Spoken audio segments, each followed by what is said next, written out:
Monday on the Wise Guys, the brand new week is here, and welcome to our big show. Dave McCann, Blaine Fowler. We are the Wise Guys, and we encourage you to follow us on YouTube. We're also on Twitch tonight. We're on Facebook, and of course, the home base is ysguys.com, the number one BYU Sports live stream show in the entire world. And make sure you subscribe. Not only you subscribe to us on the YouTube page, but subscribe at Wise Guys. So ysguys.com, if you subscribe there, you get our weekly email. That email comes out and has highlights from the show, the previous show, all of our past interviews, including folks like Steve Young and Danny Ainge and Wally Joyner and Marie Osmond, Jimmer Fredette, Kyle Van Noy. Hey, and let's add Sherry Dew to that. Throw that Sherry Dew in there. I love that we had Sherry Dew on the show. People always ask me who my favorite interview is, and I don't know. Once I scrolling through them today, and I'm just like, and then I reposted the Tom Homo interview because his 49ers are going to the Super Bowl, and I thought, that's a reservoir. It's a treasure trove. There's so many, like, I look at all those and I go, oh, I remember this story that they told. That's one of my favorite stories. Oh, but I remember this story that Marie told. And so there's parts of all of them that are my favorites. You know, it was great to have Tom for that long to really talk and reminisce about the past and tell stories. That was great. Hey, out of the every gate, one of them are great. Look who's out of the gate tonight. Neil from Tucson. Ruthie is in. I think Ruthie might have been first in. She was there a couple minutes early. Glenn from the Philippines. Deweyville, Box Elder County. Jared Miller Country. Why does Neil Jones always want to tell us it's 76 degrees down there just so I can feel bad? Robert from Ridgecrest, California. There's Farmington, Utah. John, by the way, is here. John, we still want you on the show, by the way. Right. So we need you to contact. So wait here. So I don't have your cell number. So you're sitting in the car, John, while Kim's showing houses. I might have John's number. Let me see if I've got it. Yeah. Send that, would you? And then, I've got John's number. So John, I'll be reaching out to you, and we'll get you on the show. That'd be fun. It'll be really fun. That'll be good. We got a super good show tonight. There's a special feeling. There's a buzz in the air because the Big 12 announced today that the football schedule is going to be released tomorrow morning, 9 o'clock Mountain Time, 11 o'clock on the East Coast. And we already know one key matchup that's going to be played, and we'll talk about that coming up. But that's one of our headlines as we tease the show. The wait's nearly over. Yeah, we have an idea of, in fact, we all went through an exercise on Sports Nation where we said, okay, here's the teams, here's who's home, here's who's away. What would be the best order to play these games in? And we kind of put together our favorites. And you and I both said we wanted the first bye, because they have an opportunity for 2 bye weeks this year, that we wanted the first bye week on conference weekend. We thought that would be good and appropriate. And then, so that's like 5 games in. And then we wanted another one about another 4 games and then play the last 3 games. We want those byes strategically placed. And we both want University of Utah on Thanksgiving weekend. November 30th is the Saturday. That's the day Michigan's playing Ohio State. That's the day we expect that game to be played. I'd like to see Kansas State after a bye week because I think they're going to be really good next year. It would be nice to have that preparation. Yeah. Kind of like BYU basketball this Saturday plays at West Virginia, which is no easy task. But I like the fact that West Virginia has a game Wednesday night and BYU has a whole week to prepare because they don't play tonight. So Cincinnati's playing West Virginia tomorrow. And so West Virginia can't be focusing on BYU. So I want that in football. I want Kansas State to have to worry about somebody else while BYU has a bye and just prepares for them for 2 weeks. We're going to see it all tomorrow morning, and we'll react and have some. We'll record a piece and put it out on wiseguys.com, and so that we won't go a whole week without at least giving you our opinion on things. Dr. Ketch in the house from Vegas. He's getting ready to host the Super Bowl. If you're renting your house out, Dr. Ketch, you might be able to make a couple of bucks with the Chiefs and the 49ers coming to town. Good to have you on the show. BYU Hoops holding steady in the Big 12. The all-time scoring leader, Tyler Haw, is going to join us tonight in just a few minutes. Yeah. Hey, 50 degrees in Provo this week. We were just talking about down. Neil Jones told us 76 in Tucson. He did admit here, though, that they do suffer in the summer. Yeah, they so do. So yes, I'm glad to hear that. You used to live in Vegas. You suffered in the summer. It gets hot. I feel like with Glenn Lumen, it's just kind of warm all the time in the Philippines. Just all the same, isn't it? Humid and hot. Yeah. And you know what? Rainy. As long as I can just be in a bathing suit on the beach, I'm completely good with that. But 50 degrees this week. It feels like softball weather. You bet. Right? Head coach of the BYU softball team, Gordon Eakin, he'll join us as the Cougars prepare for their first season in the Big 12. So it's Power of 5 softball. And BYU TV's Jerem Jordan, co-host of BYU Sports Nation. You and I have shared the set many a time. We were We were working at BYU TV when he was a kid in college. Yes. Working at BYU TV. And now he's got his own gig with Sports Nation, and he'll be here in studio, and we'll have some fun. We've co-hosted a lot of stuff with him over the years, and we love Jeremy. It's going to be really fun. He's got a great perspective. And by the way, what a phenomenal job Jerem does on men's and men's volleyball. Yeah, what's going on right now. That's his thing. Yeah, he is so good at that. I would say better than any of the ESPN announcers that do games. When BYU TV has the game, it's really, really well done. He and Steve Vale, they're very good so together. good. Shout out from Colorado from Linda. Thanks, Linda, for checking out the Wise Guys tonight. This is a fun show. It's just getting bigger and bigger, and we're marching toward our second anniversary. It's crazy to me. And there's just such exciting things. So here's what's going down. The Big 12 schedule released tomorrow morning, Tuesday. For those on the podcast, Tuesday morning, 9 a.m. Mountain Time. For the first time, it will not include Texas and Oklahoma. Right. And it will include Arizona State, Arizona, Utah, and Colorado. Sports Nation will have full coverage tomorrow morning at 10 Mountain Time on BYU TV. But here's what we do know. We know that Southern Illinois is playing in the season opener. What we don't know is if that date is going to stay on August 31st, and we might find out the answer tomorrow morning. Right, because that game could move. And there's a reason. Could move to Friday. It could be one of the kind of kickoff games on the 30th on Friday. And so we're waiting to hear. We'll see that, I assume, on the schedule. We know that BYU's at SMU as well. That's on Friday, September 6th. But the only reason we know that is not because the Big 12 or BYU released that. It's because the American Athletic Conference, or the ACC, now that SMU has joined, they announced their ACC schedule. They go from the American to the ACC, and they've announced that schedule, and on it was BYU at SMU. Now, BYU's pretty smart. Michael Johansson of the Alumni Association, those guys, they got it figured out. And so a Friday night game in Dallas, there's going to be a huge tailgate. But long before that happens, they're taking a fan fest down there in the Dallas area on April 27th. Early enough to sell all the tickets they can to that SMU game to BYU fans. And that'll kind of get things going. So the Fan Fest is in the Dallas area April 27th. And then the Cougars and Mustangs in the Dallas area on February 6th. Yeah, or September 6th. September 6th, yeah. And I think we should go down. I think the Alumni Association should send us down, and we should do a live broadcast from down there. Sounds a great idea. Do a Wise Guys episode from down there on April 27th. That would be fun. I think we could figure that out. Absolutely. And then BYU at Wyoming is set for Saturday, September 14th. Isn't it interesting that in the second year of the Big 12, in BYU's preseason games, they have 2 road games? Yeah, and we don't love that it's over in Laramie. And we know we have Wise Guys listeners in Wyoming. We love that you can go see the Cougars at War Memorial. We don't love the fact that BYU is even playing a game at War Memorial. That's not an easy game, and there's a lot tougher schedule following that game. Is it a trap game? It absolutely is a trap game. And it's frankly, and I've done a ton of games from Laramie over the years. It's just not easy to get to. You fly over, as a broadcaster, I'd fly to Denver, I'd get in a rental car, and I'd drive a couple hours up to Laramie. Now, if you're going to play in Laramie, early September is a great time. It's beautiful that time of year. It's a little cooler than it is here in Utah. Not bad. Elevation doesn't bother BYU, even though it's at 7,000 feet instead of just under 5 here in Provo. What you don't want is to play a game in November in Laramie. That's never good news. No, but it's not easy to get there, so it's quite a road trip.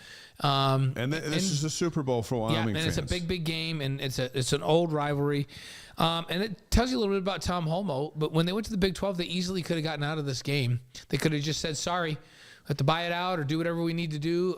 We're out. And most of the contracts BYU had an out at no cost if they ended up being in a Power 5 league.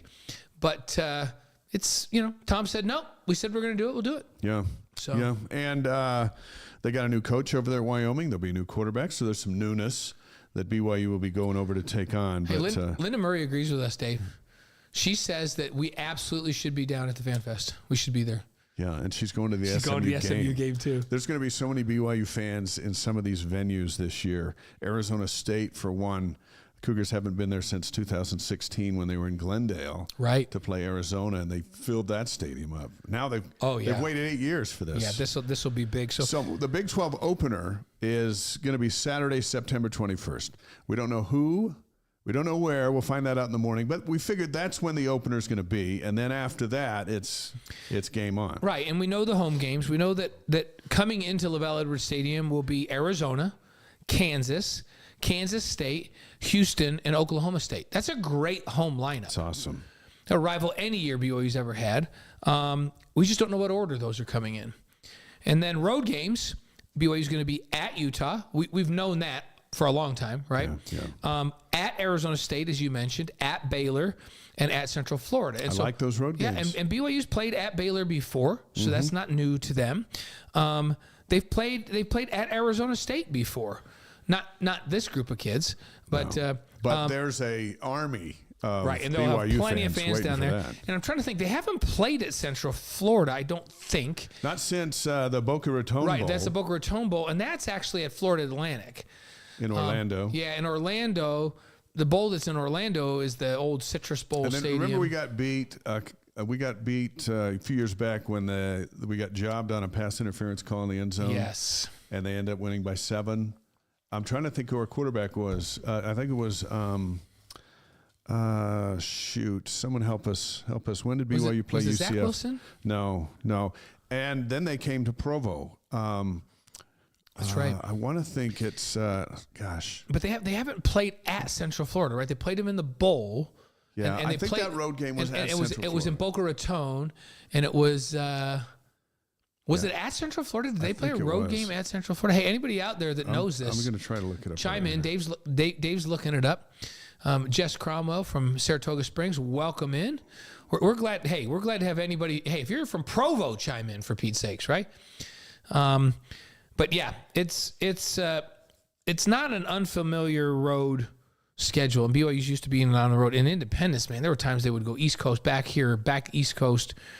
And so 31-24 in 2014 in Orlando. At UCF. Okay, there you go. So Provo here in 11, Orlando in 14, and then Boca Raton in 20. And at Florida Atlantic University. Yeah, so cool. Good think of that. And they're very familiar with playing at Utah. It's interesting. I think some of the players would go, yeah, you know what? I want to go play up there. Like it's that kind of environment. Ben Bywater was here. Ben told us, he kind of relishes he gets to go play up there. Yeah. So. Fan Fest, by the way, in Arizona, in the Phoenix area, May 18th. And that one would be really easy for them to send us down to and do a live broadcast. So they're going to go there and plant the seeds and then harvest in the fall when the Cougars come back. And those guys are going nuts.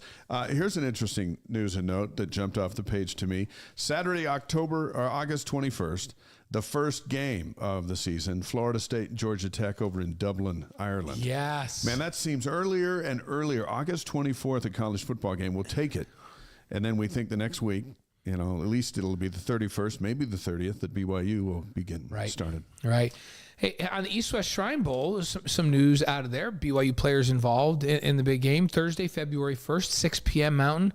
This is on the NFL Network. It's in that stadium in Frisco, Texas. Is that not? It's like it's the Cowboys practice facility. That's a stadium, and it's a beautiful facility. But getting a chance to shine and show their wares for possible opportunities in the National Football League are going to be Keaton Slovis, Isaac Rex, and Ryan Rico.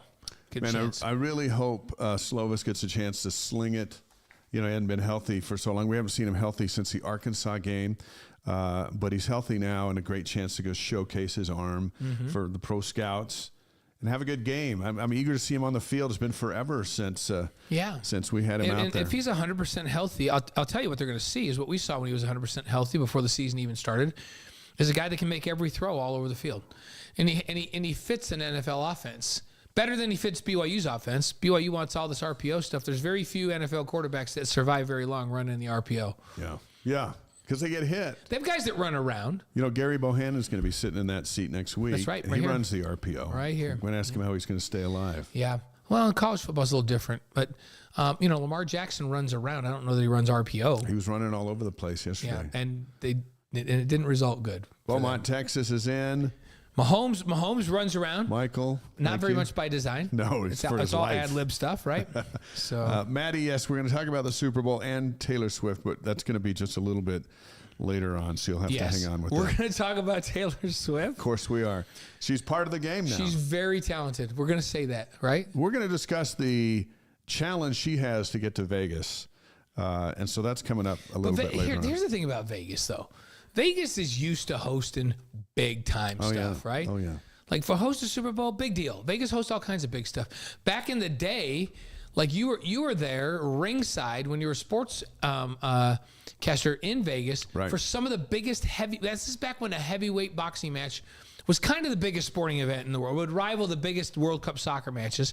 And I'm talking Holyfield and it's a big event. And Mike Tyson. Like, you were there for all of that stuff, front row. Tailor-made for the Super Bowl. Yeah. Super Bowl, no big deal. They've done a lot of big stuff. And tailor-made for Taylor Swift, who sold that place out like 4 nights in a row. She knows how to, like... She's going to be in Tokyo. We'll talk about it later. She's got to figure out how to get from Tokyo to Allegiant Stadium. I'm sure somebody will fly her on a private jet. Speaking of faraway places, Eric with us from Singapore. It's great to have you. I love it. Les from Santa Fe, New Mexico, I believe. Yep. That's it. And Les, good to have you here. So we've got Singapore and the Philippines with us in our global reach. Michael Zimmerman always coming in with us every week from Beaumont, Texas. So Tyler Haas is going to be on with us in just a couple of minutes. Let's talk hoops for a moment. BYU's now 15-5, 3-4 in the Big 12. Panama is in the house. Good to have Panama with us. Okay, yes. so we got the globe covered. Australia, we're waiting for you. Once we get Panama, and you know what we're missing? Come on, Corey, where are you, man? From Japan. We're missing Corey Yoshimura from Japan. He might be on tour, because the season's the PGA underway Tour's again. going now. So let's see. We got Montana in with Scott and Weston from Northwest Nebraska. Awesome. It's Panama is right next to Nebraska. When we get Singapore in the house, we get the Philippines in the house. It's a big show. We get all over the United States. I'm feeling like it's making us feel good. So the top 25 AP poll came out today, as it does every Monday. BYU's 22, down just one spot, getting beat at home by Houston, beating Texas Saturday. There are 8 teams in the AP top 25. Remember from the Big 12. They had 8, and then they dropped down to 7, and now they're back at 8. Back to 8. Yeah, right. TCU got in there at Montana. Good to have you with us. TCU got in there at number 25. Coaches poll, BYU's 21. The net ranking is 6. Ken Palm has him at 9, and Joe Lunardi still has him as a 5 seed for the NCAA tournament, which, by the way, is just around the corner. Now, on next week's show, we'll say the NCAA tournament is next month. Right. Because we'll be in February. It's interesting to me what a difference a year makes, right? So in what week ever, when BYU was in the WCC, did we say, well, they lost one and they won one, but they stayed ranked and they stayed in the top 10 in the net? Not one time. And they're still a 1 seed or a single-digit seed in the NCAA tournament. That's never happened before. That's never, ever happened in any league BYU's ever been in. Oh, and when's the last time we said, there's 8 ranked teams and they're projecting all 8 of those teams to be in the NCAA tournament? That's never happened in any league BYU's ever been in. And we were saying going into last week, man, it would be nice if they could get to. Houston's going to be tough. It's the number 1 net team in the country, and they had them on the ropes. But we said all along, you know what? If they can split with these 2 teams this week, and the most likely would be they would lose to Houston and win against Texas, they'll probably stay right where they're at in terms of the net and NCAA seedings and national rankings. They'll stay ranked. Yeah. That's exactly what happened. That's the strength of this league. One of the cool things before the Texas game on Saturday, Gentry sang the national anthem. Brad Robbins been on our show. You can see that interview with Brad on ysguys.com. They rocked it, did a great job, set the tone for a BYU 12-point win over the Longhorns. The student section were wearing shirts that spelled out horns down. They didn't do the horns down, although plenty did. But they spelled it out, and that didn't last very long. No, they had. BYU. I think somebody only had that shirt, so they had to turn it inside out. Somebody got over there and said, "Knock it off," and so then it became a story. Right, it wasn't a story until BYU made it one, and then and I still haven't been able to determine if there's some behind the scenes issue with that. Like, is it? I don't understand why it's so offensive. I don't either. And maybe somebody on the chat knows why it is. But for some reason, it's offensive to Texas and BYU. And Mark Pope just said, no, we're not going to offend our opponents. Do you think if BYU went to San Diego State and all those fans in the show showed up in their missionary costumes again, do you think if BYU said, we'd like you to go change your shirts, do you think they'd do that for a second? Nope. No chance. I don't know what the horns down thing. I don't know what it even means. Get it. Anybody that knows what it means, please explain it to us, because It's just like, because they always are like, hey, horns, hook 'em horns. Hook 'em like horns. this is, and then when you beat the horns, you go horns down. yeah. I don't understand. And I don't that. know who started that thing with them, but the horns down thing. Something tells me Oklahoma. Probably. So if there's some significance to this that we're missing, I'd be interested to know. But nonetheless, here's BYU. We're going to be a great host. We're new in this league. Even though Texas is leaving, if that offends them, not going to do it. Yeah. And they had them turn the shirts inside out, take the shirts out. I didn't have a problem with them having them change their shirts. I for those reasons alone, it's just like, but I still don't have a problem with horns down. I don't quite get that. Remember, this is the place when visiting fans come to a football game, they bring them ice cream at halftime. Yeah, that's how we do it. This is you love people up and you love them. And occasionally the spoon is down. You want to beat their face in on the field, right? And you want to kill them on the field. But you're going to love them up in the stands. And then when those players are done, you're going to love them up too, and you're going to respect them. That's the way BYU goes. And I'm okay with that. Let's bring in our first guest and get his take on that. Our pleasure to welcome back to the show BYU's all-time leading scorer and BYU TV basketball analyst Tyler Haws, ahead of the BYU West Virginia game, which is on Saturday, February 3rd at 4 Mountain Time on ESPN Plus and BYU Radio. Tyler, what do you make of this whole horns down thing from the Marriott Center the other day?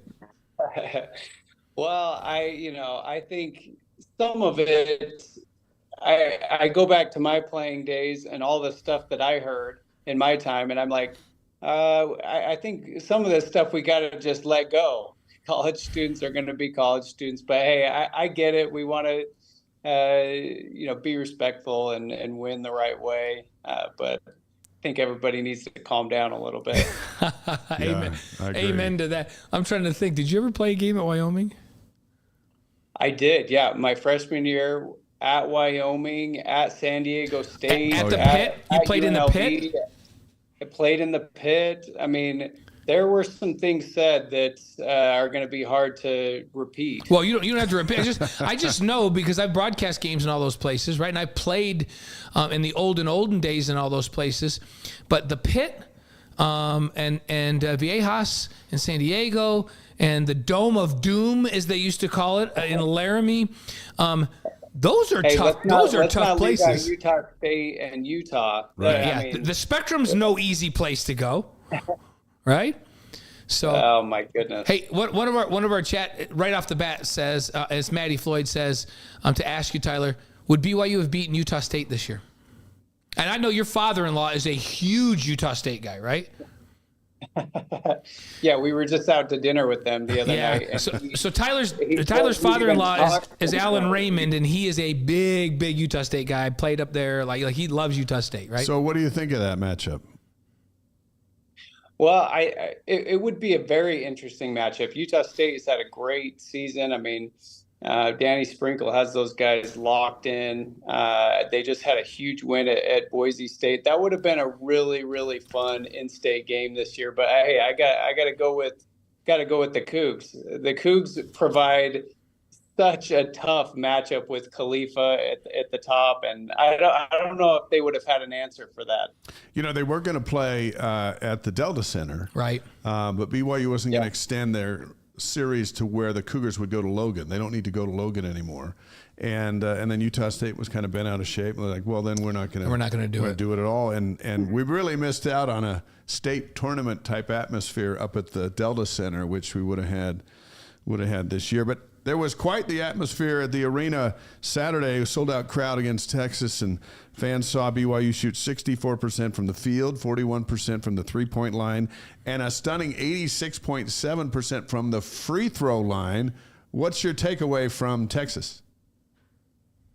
Man, yeah, there was a good portion of that game where, we were sitting in the studio looking at each other. BYU was shooting 74% for the game. We're like, how long can they sustain this? But just a total team effort. I mean, reminded us of the Iowa State game.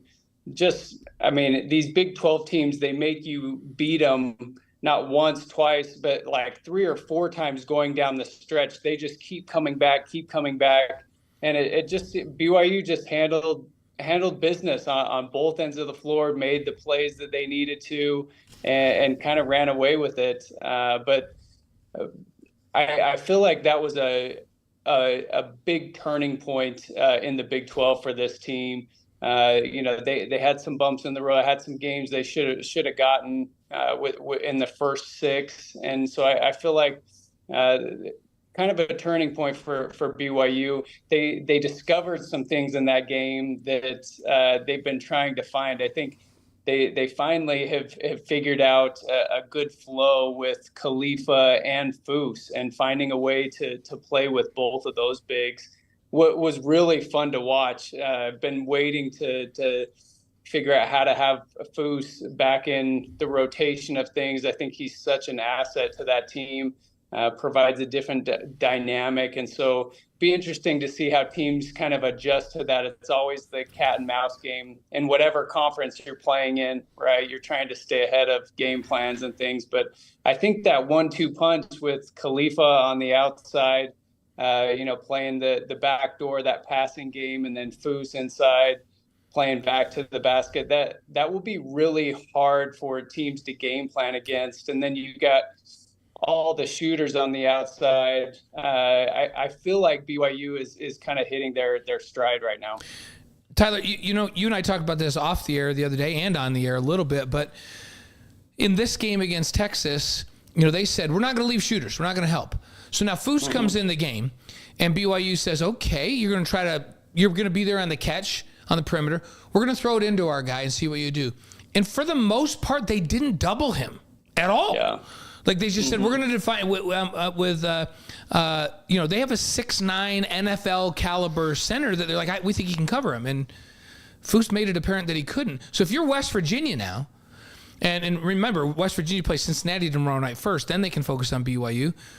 What do you do? Do you double Foose when he comes in the game and leave somebody on the perimeter? How do you even defend that at this point?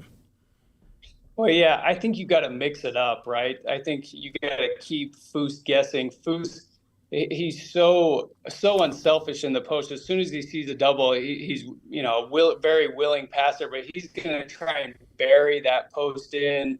And so I think you got to mix it up. You got to keep him guessing, and then you have to get out to shooters. BYU just is too good from so many guys, and they will make you pay. Do not let them get in a rhythm. I think the teams that have had some success, though, I mean, you look at Cincinnati, you look at Houston, some of these games where BYU struggled shooting, the guards did a really good job staying out to shooters, and then they mixed it up in the post.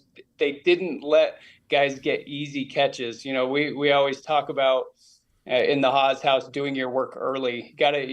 And the good defensive teams find a way to not let BYU get to, the positions they want to be effective on the floor in the low post, Khalifa out up top. They just make everything really difficult. And so West Virginia, I know they're, towards the bottom of the league, but they have some really good athletes and a really good guard line.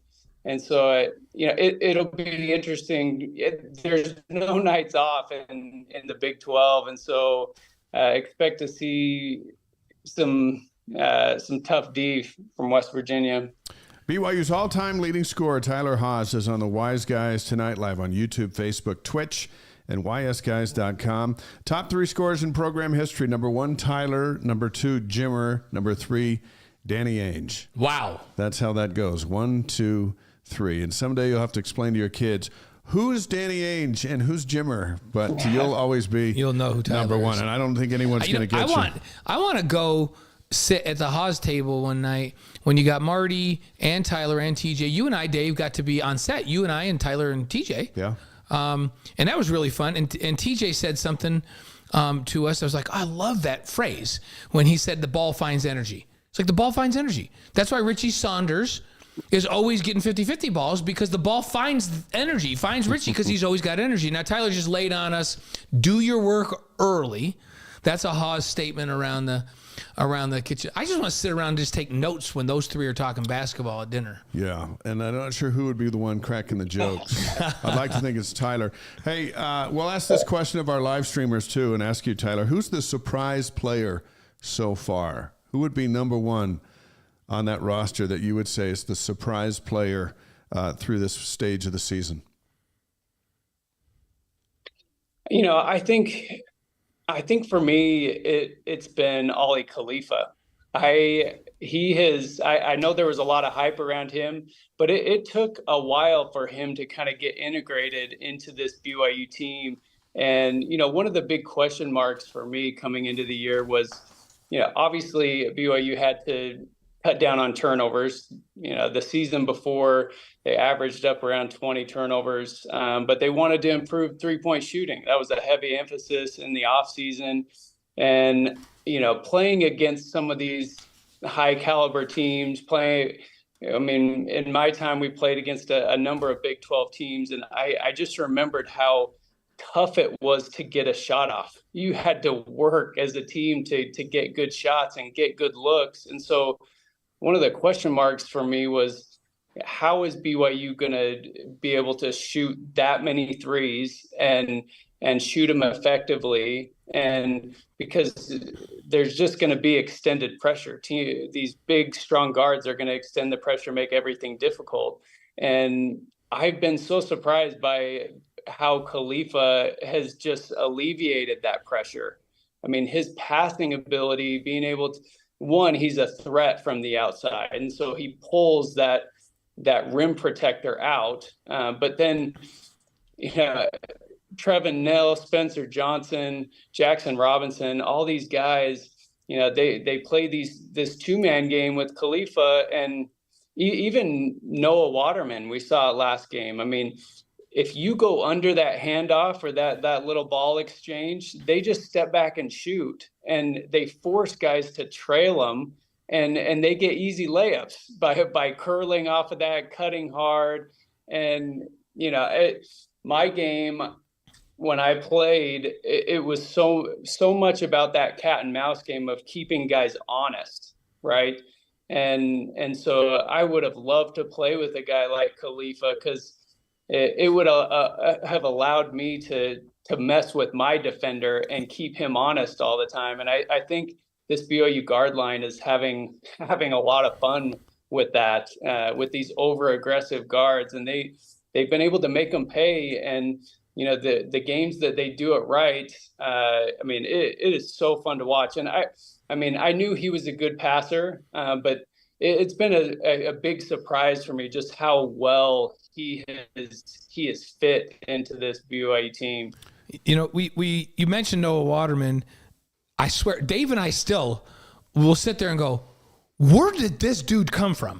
Because he was here last year. Yeah, it's like he was here. This was not the same guy. Like, how can a player like Noah go from what he was, and he's clearly a role player and inconsistent last year, to where he's a big-time player in a big-time league that makes big-time shots?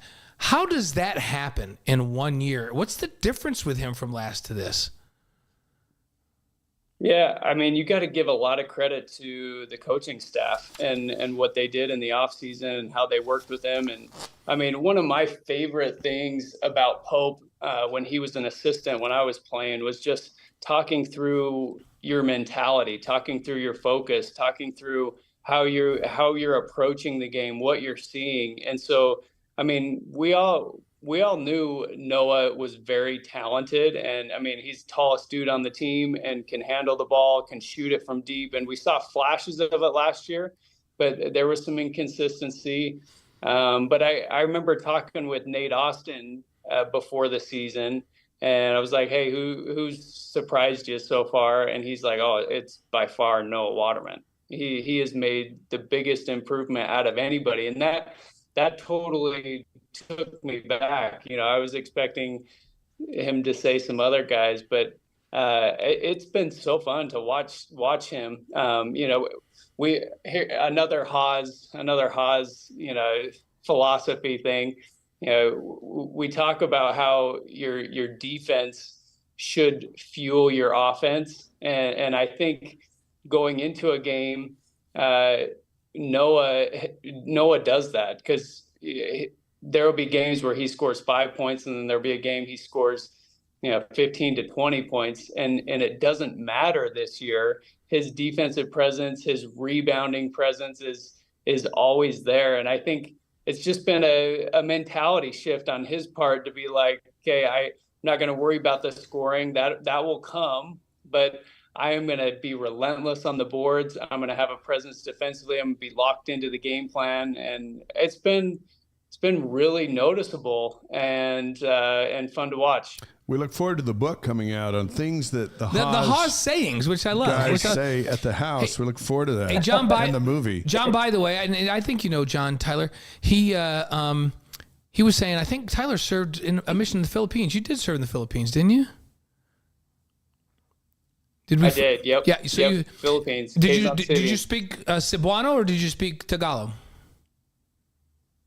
Tagalog, yep. Oh, okay. Yeah, right with Chase Roberts. Because we have, believe it or not, we actually have people on the chat that come in every week from the Philippines. So throw out a little, little line for them about BYU basketball in Tagalog. Mahal ko ang BYU basketball. There you go. Sounds BYU good. basketball. Oh, nice. Last question for you, Tyler, and we'll let you go. And softball coach Gordon Eakin is on deck here on the Wise Guys. 49ers and Chiefs will play for the Super Bowl a week from Sunday. Who do you got and why? Well, we've got a lot of Taylor Swift fans in our house, all our little girls. And so, I kind of want to say the Chiefs and go with Andy Reid. And I do like Fred Warner. It's been fun to follow his career and cheer for him. But I've got to lean towards the Chiefs and Patrick Mahomes and Travis Kelce and all the Swifties out there. I think we're going to go that way. Going with the Swifties. They do have a house full of girls at that house. I will vouch for that, so I could see it. And Taylor's very, very talented. Who's more talented, her or Kelsey? I don't think there's any question that she's is way more talented. And she has more money. Yeah, she does. Absolutely. Tyler, thanks for joining us. We'll see you soon on BYU TV. And thanks, Tyler. And, one of the best see you next that week, BYU's brother. ever produced. Thank you. Appreciate it. Good to have Thanks, guys. Tyler on. Have a good night. I learn a lot of the new sayings whenever Tyler comes on. Yeah, we learn and new it's sayings. fun. Never think about that. This is like a really, really high level basketball family. They're involved in coaching and training young players, and Tyler always has some sayings. Hey, in the Haas house, and I can just see them sitting around the table and going, "This is the thing, and this is what we got to teach, and this is what these young players need to understand." So Tyler's always good for a good saying. So we have 3 of them now from them. That's the ball finds energy. Do your work early, so before the ball ever comes down to you. And what was that last one you just said? I can't remember. We're gonna have to watch the interview again. Yep. No, it was. He lost me on the Swifties once they were heading that way. That got very confusing. So. BYU softball season openers coming up Thursday, February 8th in Hawaii against Missouri, Kansas City. The home opener, which is also the Big 12 opener, is Thursday, March 7th against Texas Tech. And our next guest is a longtime head coach of BYU softball. He's won 800 games over his 21 years at BYU and preparing to take his program into the Big 12 for the first time. And that's in the weeks and months ahead. It's always a pleasure to have Gordon Eakin on the Wise Guys. Coach, welcome back. Thank you. Thanks for having me. So good to have you, Coach. I don't know if Tyler's advice, does that apply to softball too? Like the 2 sayings that we remember from the Haas family was, do your work early. That probably applies to softball, right? And then he said the ball finds energy. Like all the big plays, the people that play with energy, the ball seems to find them, and I don't know, do those apply to softball or not? Well, I'm probably not in Tyler Haas's league, but I would say you have more wins than he yes, does. You do. Well, that's because he's a lot younger than me, so he'll get there. But I would say I'd say he's right on, especially with the playing with energy comment. Yeah. When I was a Little League coach, the ball always found where my fielders were not. And that wasn't a good thing for us. Hey, it's 50 degrees today. It was sunny. Supposed to be nice for the next 3 or 4 days. Did you get outside and did it feel like softball season today? We did. We got outside and it felt great. Dirt was nice. Couldn't smell the grass quite yet, but it was really nice out there today. Yeah, that's good.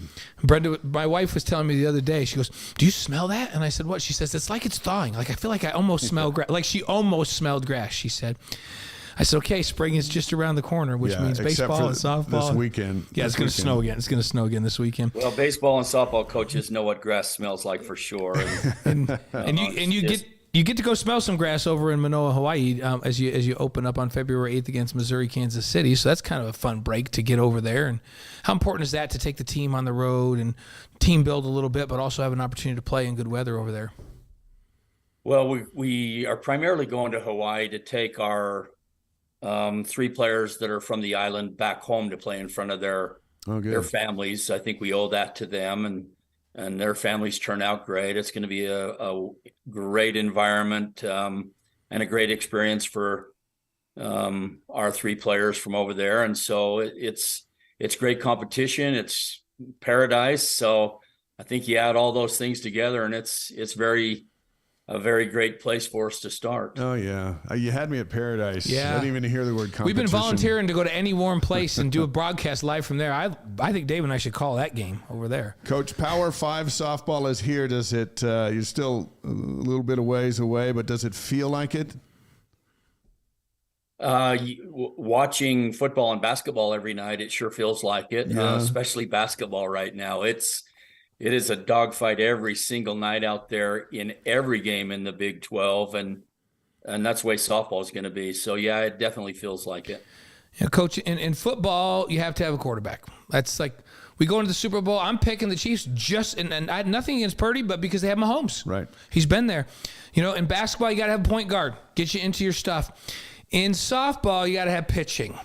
So talk to us a little bit about that group and what you like about them coming into this Big 12 season. Yeah, softball is still a game of pitching. I mean, hitting has come a long way and really has flexed its muscles in softball the last few years. But it's still, if you have that stopper in the middle, that's still the most important thing. And we have very talented pitching, but with the exception of Chloe Temples, who's our only senior, we're very young and somewhat inexperienced in this circle. Kaysen Korth returns after a really good freshman year last year as a sophomore, but then everybody else, Alyssa Aguilar's been out hurt for two straight years, and everybody else is freshmen. So we're very talented, but we're very young, and we're going to have to mature in a hurry. If your rotation is Temples and Korth, can you do it with a 2-person rotation, or do you need that 3rd or 4th arm? Actually, softball used to be where you could get by with 1 or 2. Yeah. But it's become a lot more like baseball now, where the powerful offenses, you need a staff. And so we're going to rely on all 6 of our players and stack them in their differences from each other and their pitch differences and, lefty-righty matchups. We'll do a lot more of that this year than we've ever done before, because in the Big 12 and beyond, you're going to need to do that in order to be successful. Hey, Hunter, Ava is on the preseason All Big 12 team. What are your expectations for Ava this season? Yeah, Hunter is she's a great athlete. So I hate to say that she's a game changer offensively, because she's also a very good first baseman. But if you talk about Hunter, you certainly can't talk about her without saying that she is a force at the plate, and she can change any game against any pitcher with her power and her.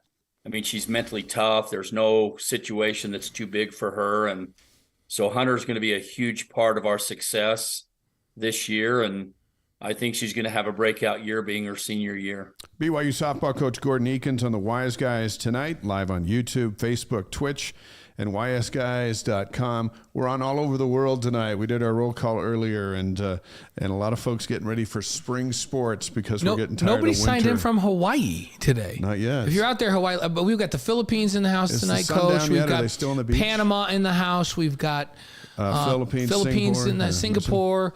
We think Japan's probably in, and he's just not. But no Hawaii yet. So somebody from Hawaii needs to chime in and tell Coach that you're going to be there to support him on February 8th. Let's talk about Violet Zavodnik, who really had a tough season with injuries last year. I remember seeing her get hit in the head in one of our broadcasts, and it just got in the way of this tremendous athlete. What kind of bounce back do you expect from Violet this season? she's had a great fall. I mean, she's back to being the player that was the 23rd rated player in the country last year. Yeah. You know, she can put up 20 home runs. She can hit 400 plus. She's got a cannon of an arm in center field.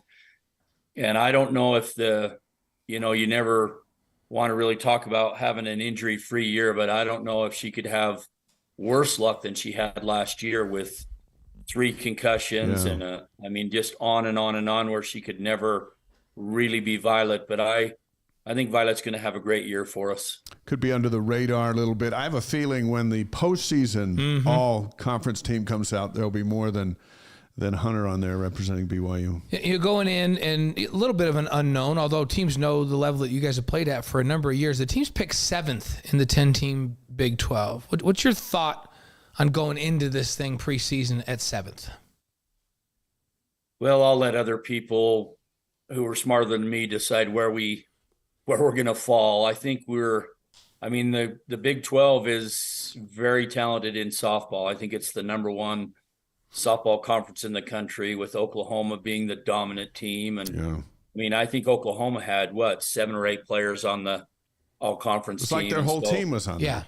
Yeah, and rightfully so. I mean, they lost 1 game last year, and so when to get more players on the all conference team, it's hard when Oklahoma and Texas really dominate that. But with those 2 teams, it is extremely talented across the board. And whether they pick us 7th or 6th or 5th or 4th, I don't think really has a lot of a bearing. I think we'll compete with every team in the Big 12. We've done it before. I think we'll continue to do that. And if the ball bounces the right way a couple of times, and I think we'll be right there in the thick of things. I think if of all the sports that are in the Big 12, no one will be happier to see Oklahoma and Texas go more so than softball, because they truly have been dominant. Football, they're hit and miss with Texas and Oklahoma, and the other sports. But it seems like softball, especially where Oklahoma's lost 1 game in 2 years, you'll be happy to see them move on. You'll be happy to take your shot at them, but future planning won't involve them. Well, right. I mean, it's an honor to play against them. And Michael White at Texas is a good friend of mine, and it's exciting to be able to play those teams. But I would say probably if you took a poll of coaches anonymously, there's not too many of us that are upset that Oklahoma's moving on. Is it hard we've got some of the folks in the chat, Jess Cromwell saying, hey, I'm here and I want to go to that OU game. Is it hard to get tickets at OU to get a game? How are these road venues for fans? Because I think what's going to surprise a lot of people in this league in softball is how many folks there are to support all of the teams that come in on the road. And it's not because they're traveling out to the game. There's just a bunch of folks everywhere you go. And I'm certain, Gordon, that you'll have a nice representation wherever. Is it hard to get tickets to like an OU game there? I would say OU in Texas, it's probably something you want to get early, because I think they both sell out. Oklahoma State probably is really close to that. So I would say anybody that wants to see us play on the road ought to do their work early and try to get a ticket early rather than wait until game day, because they might not get one. Gordon Eakin, softball coach, is with us. Jerem Jordan will join us at the top of the hour here on Blockbuster Monday Wise Guys. Let's talk about your schedule, because it's a great schedule prep to get you ready for the Big 12.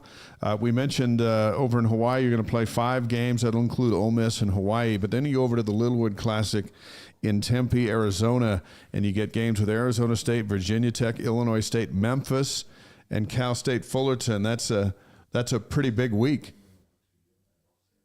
Yeah, I mean, over in Hawaii, just starting the year out after we got to see dirt today for the first time in, 70, 80, 90 days, whatever that was. So that was really nice for us, but not really getting to see dirt too much other than this week. The first tournament out of the chute against good weather schools is always a challenge.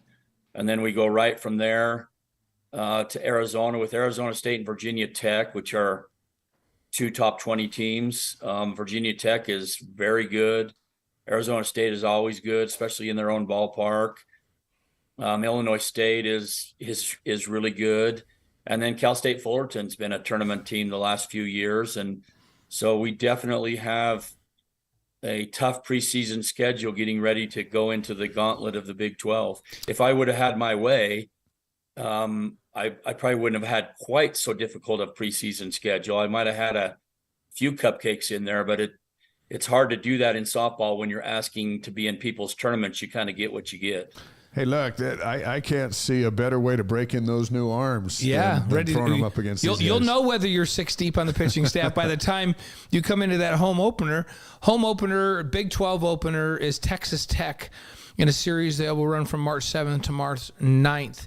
What will that be like to have your first Big 12 opponent and one that's staying in the league that will be, a league rival for years to come? Well, it's exciting. It's exciting. And March 7th, it could be in Utah, could be 70 degrees. It could be a foot of snow. We don't know what to expect, but we feel like we have that early advantage because we're used to it snowing 6 inches in the morning and then being able to play in the afternoon. And so we're excited to welcome Texas Tech. And then I think Oklahoma State directly after that into our springtime softball. And hopefully we can get our fans to come out for that, to support it. It'll be a great way to start. Look, March 7th last year, I think we did have a foot of snow, so we're due. But we can melt it. We can melt it off those fields, right? Like we can, as long as it's okay by the afternoon, we got it. We can play, right?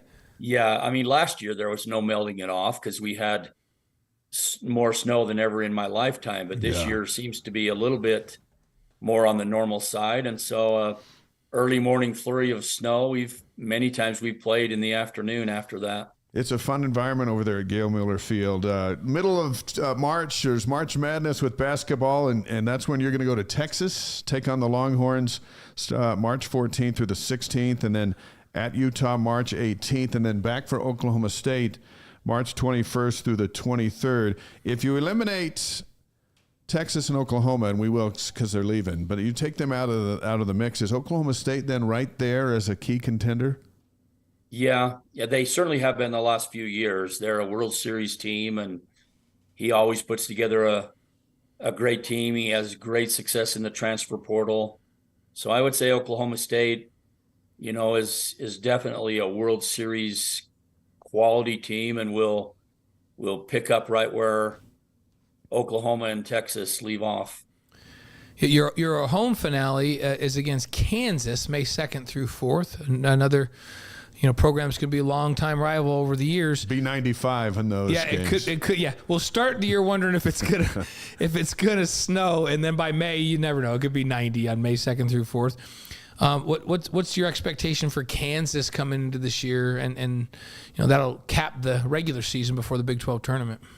Well, Kansas is a little bit, in my opinion, like their football team. They are, a lot of people overlook Kansas, but they have a great coaching staff, and they're on the upswing, and on any given day, they can beat anybody. So I think Kansas will be a real test for us, as well as every other team in the Big 12.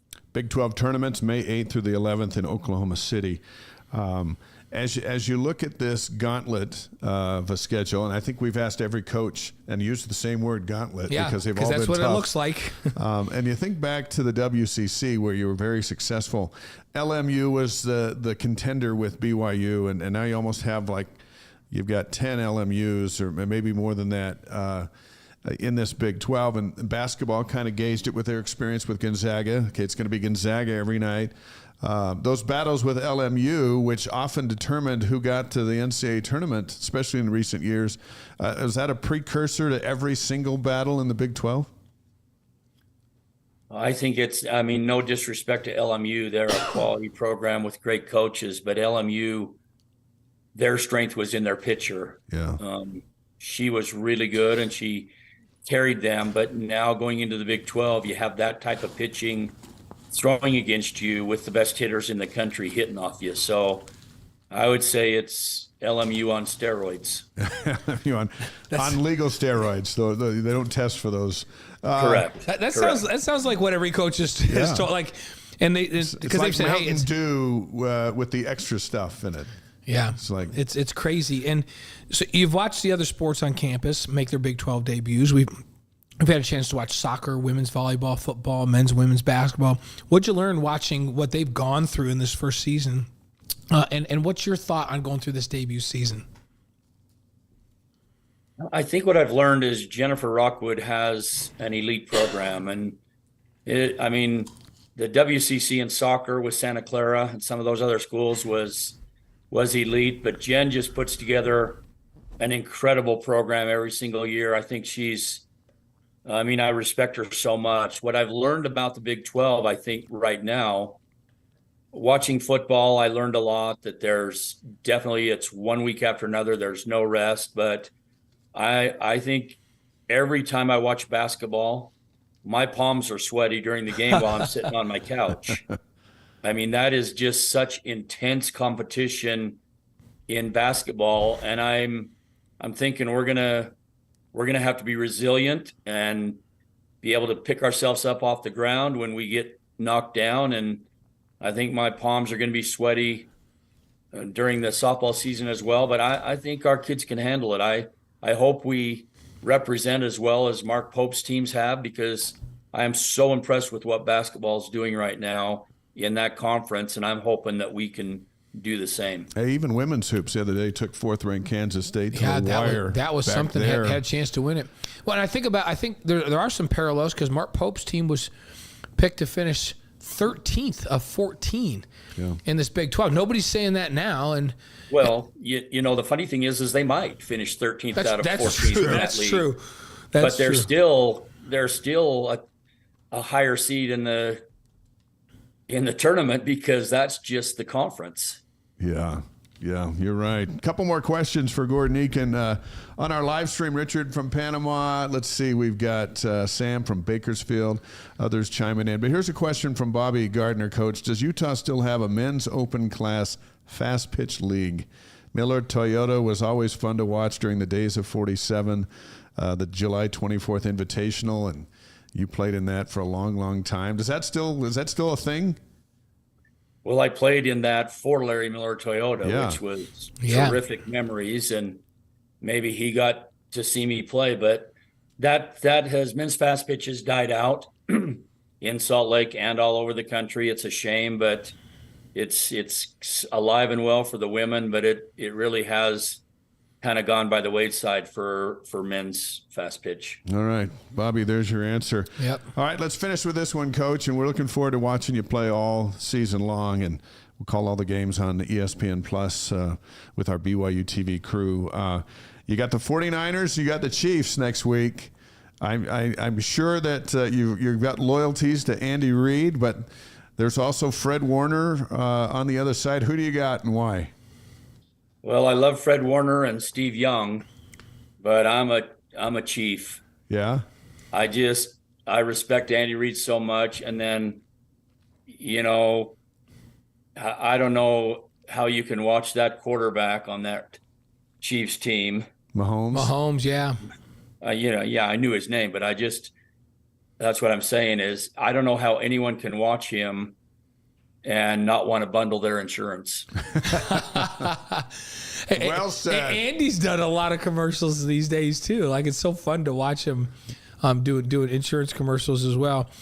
Yeah, we figure Andy's a first ballot Hall of Famer. I don't think that's a question, right? But now the question is, they go in and win another one.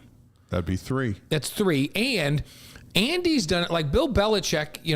We talk about who's the greatest, and we go back to the old days with Don Shula, of course, and some of these guys. But in the modern era, you talk about Belichick or Reid at this point. Belichick did it with one quarterback the whole time in one franchise. Andy took an Eagles program that was terrible, with a quarterback that I think was average, Donovan McNabb, and won like 6 NFC championships and went to a Super Bowl.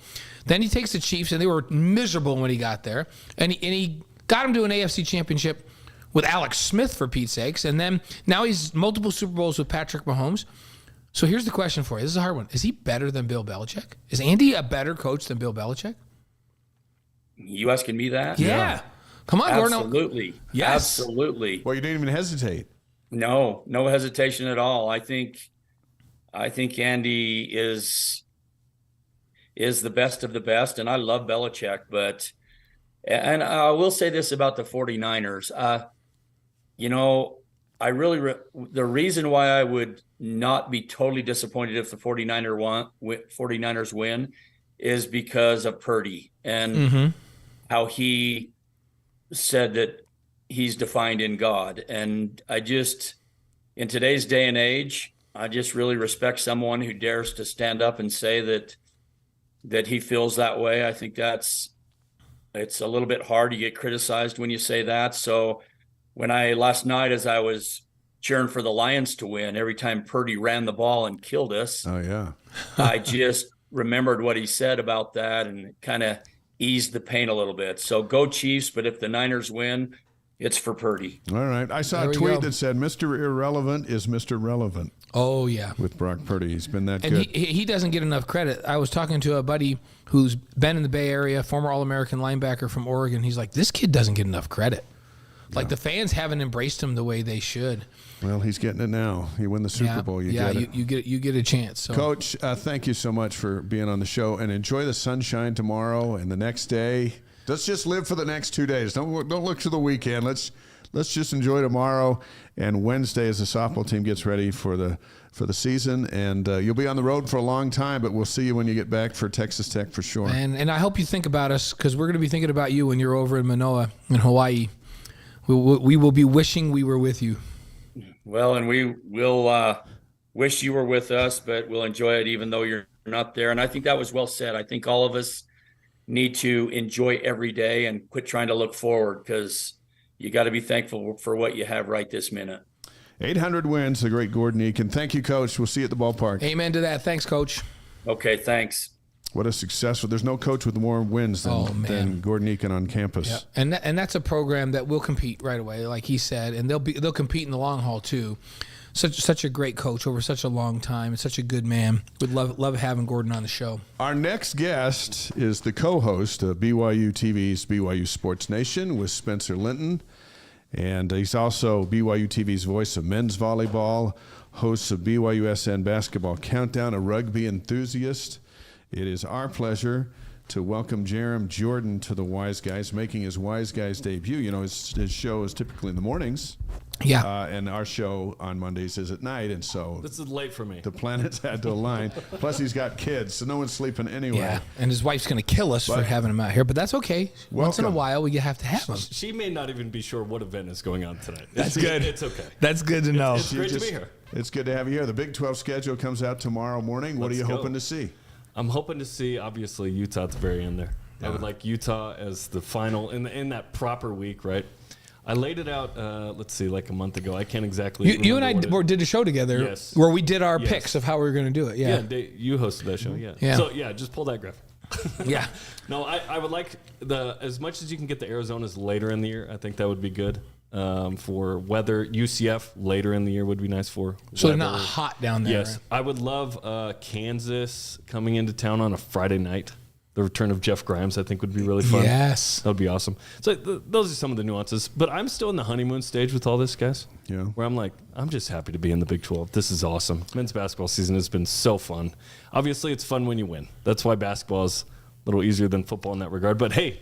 But it was still fun. It was still fun because it was new. And I have a feeling that the second time, like when the schedule comes and the reality hits tomorrow, that we know what's going to happen in the fall, I think we might enjoy it more because of less newness and more reality of, well, we know what Kansas is bringing to Provo. We thought BYU would go to Kansas and win because they're Kansas.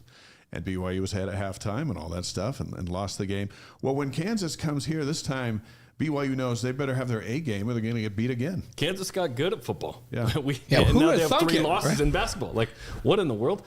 Yeah, it's crazy. But it's just awesome. These new experiences, new fan bases, new vibes, new opponents, new stories that we're learning about, new traditions in the league. What are they good at? What are they not? What do they get riled up? What do we? Oh, Richie Saunders riles up everybody. You know, it's just fun to be in a new space. And honestly, I just really care about the other games and the other teams in the league. And we're getting version 2.0, 3.0 of the Big 12 now. The version that we have this year is not the version of next year because you welcome in the 4 new teams. Four corner schools. And now it's 16 teams in Texas and and Oklahoma are gone. So whatever we think we know, it probably adjusts a little bit next year. It's interesting. We were talking earlier, and we're talking with Tyler. BYU splits last week in basketball, and we're all okay with it. That's like a whole different type of a vibe and feeling. When have we ever said, if they could split this week, they'll stay in the top 25. They'll stay in the top 10 in net. It's Pepperdine and Pacific. If we just get one. If we just get one. And they've been ranked. They've been ranked since November 27th. Yeah. That's such a different mindset than we've had around basketball forever. Yeah. So here they are. They're still ranked. Even though they split this last week, they have Tuesday to get healthy. They've had the flu going through them. The big dance is closer than we think. What's your expectations for this basketball team with what we've seen so far for the rest of the season? Really hoping BYU's in the 8-10, 10-8 space, because that'll get you a 5, 6, or 7 seed, it feels like, in the NCAA tournament. And Salt Lake is one of the spots, guys. There's only 4 spots that BYU can go to because of the Thursday, Saturday, and Salt Lake is one of them. There's a 25% chance that they play 45 minutes away. That would be unbelievable. And BYU's shown that they can win tough games. So far, they have a road win in the league. Let's see what BYU can do. If they can stay healthy, and Dallin Hall needs to be the healthiest guy because he's the true point. It's a little different when Jackson's he was on your show today, and you can see he's the leader. Sounds like he's the leader. And you got to remember, he's only halfway through his sophomore year. Yeah. This guy's going to be an all-timer at BYU, having been the dude going into the Big 12 as a 3-year starter. And next year's team's gonna be talented too. So I'm looking forward to it. And to your point about, hey, we split. BYU dropped 1 spot in the top 25, and that's what we've chosen to be riled up about today. Yeah, they lost to the number 1 net team in the country. Yes. Why did they even drop? BYU's number 6 and then outside the top 5 for the first time.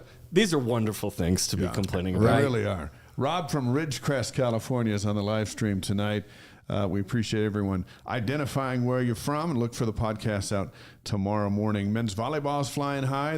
They've got a month-long homestand. Sean Olmstead was here, and we congratulated him on pulling that off. Who just gets a whole month at home? Right. You and Steve Vale on the call there. You guys are very good and make it entertaining. You weren't listening, but we were bragging about how good the broadcast is. The Gummy Bears, I thought, got in the way of the broadcast. And that team's not in the Big 12, right? Because the league they were already in is better than any Big 12 league would be. It's the top league in the country. And so you guys get to do all of these games, and you do a better job than any national network does on volleyball. Thank you. We were talking about that earlier. In the men's, there's no real national network that even does it. Right. Hawaii does a really nice job on Spectrum Sports, but then it's just streams. It's not which we do a proper TV show on stream every time. We've never been, this is just a stream. We have fewer everything. So BYU TV's invested in what it's going to do for BYU TV and ESPN Plus. In the women's game, it's grown tremendously. Big Ten and Fox entered the conversation this year doing some women's volleyball. Yeah. And then there's 2 new domestic leagues that literally, one started last week, the other starts in the fall. And that's where Whitney Bauer and Kamaila Hiapo are. They're playing professionally in Atlanta now. So volleyball is growing, especially in the women's space. Men's, there are HBCUs and D2s adding it, but not a lot of D1s are adding men's volleyball. I wish they would. If you took UCLA out of the picture, and they'll be here in Provo here in a few weeks. Oh, yeah, that's the one I circled. They're number 1. Yeah. You take them out, is BYU a contender for the national championship? I don't think so right now. BYU's got some things to figure out. They got to get healthy, and they do have the horses if they're all healthy and running and gunning. They're figuring some things out still right now. Stanford looks really good. To me, Stanford actually at the moment looks like the best team in the country. They're like men's hoops for BYU, where they returned a ton of dudes and they got way better. There's a lot of good teams. The last time a number 1 ranked UCLA team came to Provo, though, they got spanked in soccer. Yeah. So UCLA was one last week. They lost to Ohio State. That's right. Ohio State took over number 1. They lost twice to Penn State. There's a lot of parity in men's volleyball right now. This BYU team, I think they're poised next year to make a run at the national championship. They're very young, right? This year is, can we do what we did last year with a different setter? They took second in the MPSF, didn't get the at-large. There are 2 at-large spots in men's volleyball for the NCAA tournament. It's hard to make it if you don't win the league. Here's some developing news. Texas leads Houston 2-1 early in that game. There you go. That's developing. When he talks about developing, he's like very early developing. Is that a hockey score? Or like what is it in the that's second a period? game we'll keep an eye on, as BYU just beat Texas by double digits and just lost to Houston. Now they're playing tonight. on ESPN. BYU TV's Jerem Jordan is on the Wise Guys. We're live on YouTube and Facebook, Twitch, and wiseguys.com. Are you ready? Now we're going to get to the good stuff. Yeah. Oh, I have to tell you something. was the good stuff. The broadcast No, the other. I went to the games this I weekend. love when you go to the match. When you guys which go was to the great. match. I love it. I talked to Sean afterwards, which Brenda was with me, and we're talking to Sean, and he's just. I love how frustrated he was. Isn't it nice when the coach is as mad as you are? I was like Sean. Kalani gets that way. I was like, I'm mad too. It seems like a lot of unforced errors. So, yeah, you think? Like he's like, yeah, I'm so. Yeah. He's like, and I go, that's a really good team though, Cal Irvine, right? And he's like, yeah. Yep. He goes, you know what though, Blaine? We don't lose at home. Like there's no excuse to lose at home. He was so intense. I loved it. So, but I was also going to tell you that everybody was like, oh, what a nice comment about you guys on TV by Steve and Jerem. And they said Brenda looked like, was it Susan Sarandon? Susan Sarandon. He's the king of doppelgangers, by the way. So he's like, Blaine's wife, Brenda looks like Susan Sarandon. And Brenda's like, he's really nice. He is nice. He is awesome. Nice. When you were a little boy, you wanted to grow up and do what? Be on Wise Guys. In addition to being on Wise Guys, what were your dreams? Sports broadcaster, legitimately. Yeah. When did you decide that? 6. So one time, and I lived in Portland, Oregon, and this is when Clyde Drexler and Terry Porter and Kevin Duckworth are playing in a couple of finals, right, in the late 80s, early 90s. And I am crying like a baby when the Blazers are losing to the Lakers and they get knocked out of the playoffs. I wrote during testimony meeting play-by-play of the Blazers. Yeah. And when I was 6. So from then on, I was like, I want to do this. When I was kind of 12, 13, I had a karaoke machine, and I would dub over my voice with a friend, and we would have some fun with that and do a little play-by-play. When I was 16, I bugged Greg after a game and said, hey, how do I do what you do? And now we share an office wall, which is unbelievable. I feel super fortunate to have wanted to do it and now do it, because that's weird and rare and lucky. You talk about the Blazers, and that was your hometown team. What about BYU sports? Is that something that's been in your heart since you were little? What impact did BYU sports have on you? So my grandma lived in Orem. So Orem High was a big deal for me. Just up the road from our undisclosed location. That's right. Yeah, exactly. We don't tell people where we're at. I love the name of the street, by the way. I'm not going to say it, but I love the name of the street. It's easy to remember. It's for security. It's for security reasons. Yeah, there would be people banging on the door. But my grandma lived at 412 South, right next to Sierra Park Elementary. Okay. And so I liked BYU because neither of my parents went to BYU. Both went to Rick's and dropped out. And so when I graduated, I was the first, college graduate. Wasn't a big deal, but I was like, wait a minute, that's a weird fact. You guys didn't? Okay, here we go. We all did this. And my 2 sisters went to UVU and graduated too. But I liked BYU, but I didn't know a ton about it. So my parents separated when I was 11. I was in Vancouver, Washington, moved to Orem, and all of a sudden I'm in BYUville. Yeah. And my uncles are really indoctrinating me here, and it's awesome. So I wrote to Santa about Ty Detmer in 1991. To Santa? To Santa, like, hey, can you get BYU a win? Oh, and wow. They didn't even lose. That's an unselfish thing he was asking for. They tied, yeah. Was it the Iowa it was game? The Iowa game. Yeah, I broadcast that one. So then it kind of started, and then after that, I remember I broke my collarbone the day BYU played in the Copper Bowl against Oklahoma. Those 2 things are tied to me. I could hear KSL radio and the quarterback in the Copper Bowl. From Vancouver, by the way. And the quarterback in the Copper Bowl was John Walsh, and he threw for a bazillion yards. Yeah, he did. A bazillion. So at that point, and then my parents divorced. I moved to Utah. Now it's on. I'm at every home game basically from then on, and I'm at every Utah BYU game from 95 to 2010 when I started, or 12 when I started producing the pregame show, so I couldn't go to the game. But then it was full on, and it's like, how are the years reckoned in my mind by who the starting quarterback is at BYU? That's how we all keep track of it. So that was the Jim McMahon era. That was. Is there not?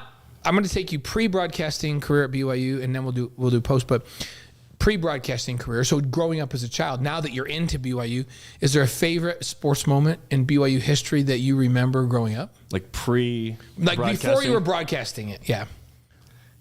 Let's see. In the late 2000s, I really got into BYU basketball. Like in 2001, when McKelly Wesley and Terrell Day, when they won the Mountain West title, that felt like a big deal. Little did we know the tournament. Little did we know that'd be the last one. It was a big deal. That'd be the last one, off the maybe air. Until the second coming. Were you having this conversation with us the other day off the air? Where I was talking to Tyler and TJ. Oh, it was with you, and we were saying, what BYU guy would you never want to get in a fight with basketball? And Tyler's like, Bronson Kafusi. And I'm like, what about McKelly Wesley? McKelly Wesley. I think was I a might bad take dude. McKelly in a fight. He's a bad dude. He made Utah State know. He let him know one time too. Yeah. The you reason know. that came up was we played TJ's thing from years ago, 30 seconds with TJ, the shot clock, whatever. And we was asked a player you wouldn't want to go up against, and he said Evan Troy. Yeah, and we're like, Evan what? Troy. So we come out of that, Evan and Troy. that spurred Wow. the conversation of, I looked at him and I just said, Evan Troy? And then we started talking Then about Tyler's guys. like, no, I don't want to fight Bronson. And I'm Hoffa, like, what about Rujo was the other one. Hoffa? What about McKelly? And we're like, oh yeah, McKelly. So anyhow, back to the McKelly story. Yes, but so that's one that sticks out. Obviously, in football, so fun story about the 2001 Utah game. I am in high school. I don't have any friends that want to go to the game, but that's never stopped me from kind of pursuing what I've wanted to do. It's like, I'm just going to do it. But none of my friends came to BYU. None of my relatives did. Like, I'm just going to go to BYU, and I'm going to figure this out. And it was awesome. I drove down. I didn't even have a ticket. I was going to buy one. I brought like $50. I was going to buy one. Somebody they saw my plight, that I was alone, and said, hey, do you need a ticket? And I said, yeah, how much? He goes, oh, just on me. Just come hang out with us, like these three guys. Oh, wow. And it was like 12th row, 50-yard line, west side. I was like, that's so nice. And so I just went to the game. And then it's this all-time game. BYU's undefeated, the Luke Staley pitch, the whole deal. Oh, yeah. Who doesn't guard the option boundary to that? the What an Utes. amazing moment. But yeah, every BYU Utah game, honestly, is that. Because going in 96, 98, 98's Kaneshiro. I'm in the Utah student section, Blaine, with my BYU loving uncle, the same uncle that works with Wait, is this LJ Martin's the parents. Doink game? Right. This is the Doink game. I'm so small and it's on the other side. I can't see it. So when it happens, everybody yelled because the Utes are yelling because they're mad and BYU's yelling because they're excited. And my uncle just says, he missed it. He missed it. And that's how I knew. I never saw it. I just heard it. And he told me. But yeah, Lavelle's last miracle, that was amazing to be there. It was so cold. All of that stuff. You remember 06, all of those? Arlene, amazing. Do you know the person that gave you the ticket in 2001? I have no idea. Okay, if you're out there, if you're the guy that gave Jerem let the me know. ticket that sat with you in 2001 at that game, you got to We need to speak go up. full I got circle. something nice for you. We're gonna I'll hook find you guys something back nice. up Yeah. together, and Jerem might be able to pull some strings for you because I don't know if you know this, but it's kind of a big It was deal. John the Beloved. He had hooked me up. I know three other guys who are roaming the world. it was the 3D countryside, fights. Yeah, wait doing a minute. good things. BYU TV's Jerem Jordan's with us on the Wise Guys. We've had an opportunity to work together for a couple of decades, I think. You really came into the picture more 2011 with us. When we were like, okay, I remember when we brought you in, I was like, okay, something real is going on. Because I'd watched you guys growing up do a lot of basketball games and football games. So the chance that we become friends and get to hang out all the time it's pretty cool. So fun. Yeah. So what is your most satisfying achievement with what BYU TV has done with Sports Nation?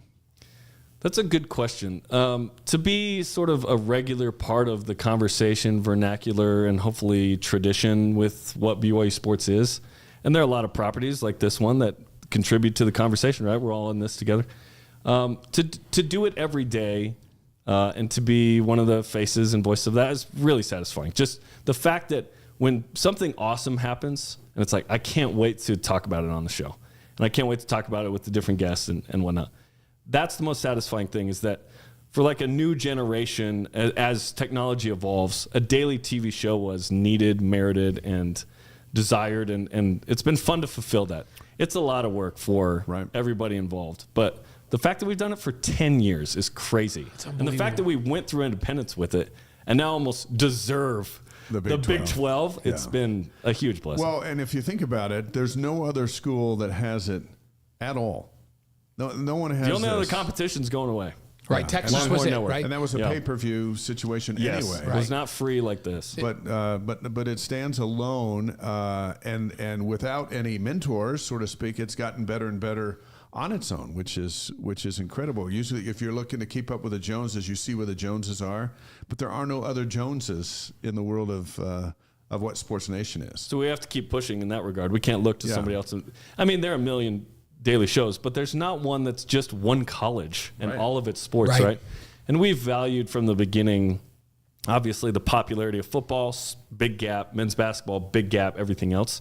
But Spencer and I are the ones calling the everything else. So we're very intimately familiar with those teams. Right. It's been fun to tell their stories and get to know people. But just to be one of the people in the conversation that kind of rep BYU sports has been awesome. I don't take that for granted at all. When you're traveling around, we go down and do the tournament together, and like you guys take the show on location and all that. Dave and I always talk about how fun it is for us, because we've been affiliated for so long, to find wherever you go in the country, there's BYU fans, and they come up and they talk about, hey, we love what you guys do. You're our connection to the university. Totally. That happens to you all the time. That's gotta feel fulfilling and fun. And that's part of the reason I've been here for 17 years now in February is I love the connection with Cougar Nation. Like, I know them and they know me, and there's a relationship there. That is satisfying, to your point. Like, if I was off calling whatever games for whatever sport on whatever network, like, you don't have a connection with the fan base. You're just getting You're a in paycheck. one day, out the next. Yeah, and there's not a continuity there, a relationship, a sentiment. I really love connecting, like, okay, I call men and women's volleyball. I know the parents. Like, we're talking all the time. Men's basketball and football. We know the parents, like, oh, Keanu, Lloyd Hill comes up and is like, hey, I'm watching the show every day. I love this. Like, that is awesome. And it's super unique. No one else has this, not just BYU TV. I'm talking the fact that BYU goes to Baylor and UCF and like 1,000 fans or whatever, or 100 or whatever, show up at shoot-around. It's not amazing. the game. Amazing. Shoot-around. It is truly the road shows of Cougar sports now. That used to be a thing in the church. Now it's like wherever BYU goes, you have an opportunity. And I feel bad for the West Coasters because they got 12 years of it, and it was awesome. They enjoyed it. Now it's the Midwesterners who get So the majority fun. of this. Hey, Les from Santa Fe. Oh, yeah. Saying, okay, Dennis Pitta. What's up with that? Jerem, Dennis what's up Pitta. with He's one of my great homies. I love Dennis. He's the best. So it's just a shtick. Like people. Is it, we always- Blaine? I don't know. Because you always make me say it when I come on the show with you. I'm always want to say, sorry, Dennis, we didn't have We're time for you asking you today. to set the record straight here tonight for Les. Do you and Dennis It's have absolutely a shtick. Okay. Yeah. Good. If you watch Jimmy Kimmel with Matt Damon, he would always say, hey, sorry to Matt Damon, ran out of time. Yeah. One thing I was going to bring up that you and I get to do together that actually is kind of weird and unique. And I want to know if you ever get recognized in other places. This is something I never thought I'd get recognized, but I got recognized in Spain. Yep. A couple weeks ago in Italy. I've been recognized in Amsterdam by missionaries in those not towns. by the police. By missionaries By in the those fuzz. towns that say to me, hey, we have a weird question for you. Are you the P-Day safety guy? And I'm like, I am the P-Day safety guy. They're like, oh my gosh, we knew that was you. You hosted the series of missionary training videos. I came on and was a guest host for P-Day safety, but it was awesome. You hosted this whole series. Do you get recognized wherever you go for that? Yeah. From the safety zone, if it's a return missionary within the last 5 years, 6 years, yes, 100%. So for those who don't know, we shot that in 8 days, super quick, right? But the church put that out in spring 2019. There's safety videos in a sports center-like feel. And it was kind of a way to make these rule books interesting so that More they would pay attention watchable. to They them. were so dry. They showed us Safety the old ones. We're videos, like, oh yeah. my gosh, how often do they have to watch these? Can we have some fun with this? So we kind of make fun of We had some ourselves fun, yeah. doing it, right? And within the context of the church, there wasn't a lot of ad-lib ability. They wanted certain, These principles have to be taught. You said this, we kind of need to reel that in. So we do some new takes, but it was great. And there are, I think, 13 episodes. And honestly, I haven't watched them before. I've just seen little bits and pieces. So when people come up and they say, hey, remember this? I'm like, I don't actually remember. I'm sorry. But it's anybody that goes on a mission, like, I have mad respect for it. I went on one and it was really hard. And anyone that goes, I'm like, that's awesome. Where'd you go? Tell me about your experience. So it's a fun to connect with missionaries, current and former, because they've sacrificed a ton. So I just really respect that. And I normally they normally phrase it like this, Blaine. Oh yeah, I had to watch those. And I go, had to is the operative. Required. When we were just in, not we casual viewing. were in No. Rome a couple weeks ago. And we had that little bit of a break, and so we went up to the Rome Temple. We went into the visitor center, and Which I've heard is epic. oh my gosh, you guys, The apostle statues. the 12 and apostles with the All Christ this. statue around. Oh my goodness. like, there's crazy symbolism it's in all of them. breathtaking. And, You know, Peter has his keys. Like it's breathtaking. And it was really fun. But again, when the sister missionaries were there, and one says, "Okay, We just been talking. We have a really weird question. Are you the safety guy from P-Day? I'm like, I love that you were the P-Day guy. I know, I'm the P-Day safety. Perfect for me. But anyhow, and it started a conversation. Safety. And we got to talk about what they were doing and what's it like being in Rome. Did you say when in Rome? When in Rome. Don't be Catholic. But what a fun experience. And that was a fun thing that we got to do together that we're kind of proud of, right? Like cool. it was really cool to do that. No, it was amazing. It was a cool experience. And again, 8 days. It was wild. Let's go to another moment in time. There've been some hair-raising moments on Sports Nation over the years, and there's been a head-shaving moment. Well played. Anchorman. Which was also a teaching moment. I think DJ is going to put that picture up. Mm-hmm. Tell us the story behind this. And on the podcast, let me describe what you're going to see here. You're going to see Jerem with half of his head shaved. This is an actual in-game photo that DJ is going to put up. And it all has to do with Gonzaga. But I'm going to let you explain. March 2015. So weeks before. Okay, first off, the year before, there it is. That is and the now most. we're looking at the photo. That's the most flattering view of me ever. And when I say lesson learned, there were lessons learned. Do you know whose haircut that looks like? A monk. No. It looks like the guy from Ghostbusters that says, "Hey, that's why I invited clients instead of friends to this party because you never can be too frugal if you know what I mean." The neighbor or whatever. Yeah, whatever his name was. What it looks to me is the guy who lost keymaster of the bet. Gozer. Indeed, against myself. So in 2014, I first said, hey, if the BYU women's basketball team beats UConn in the NCAA tournament in the Sweet 16, I will shave my head.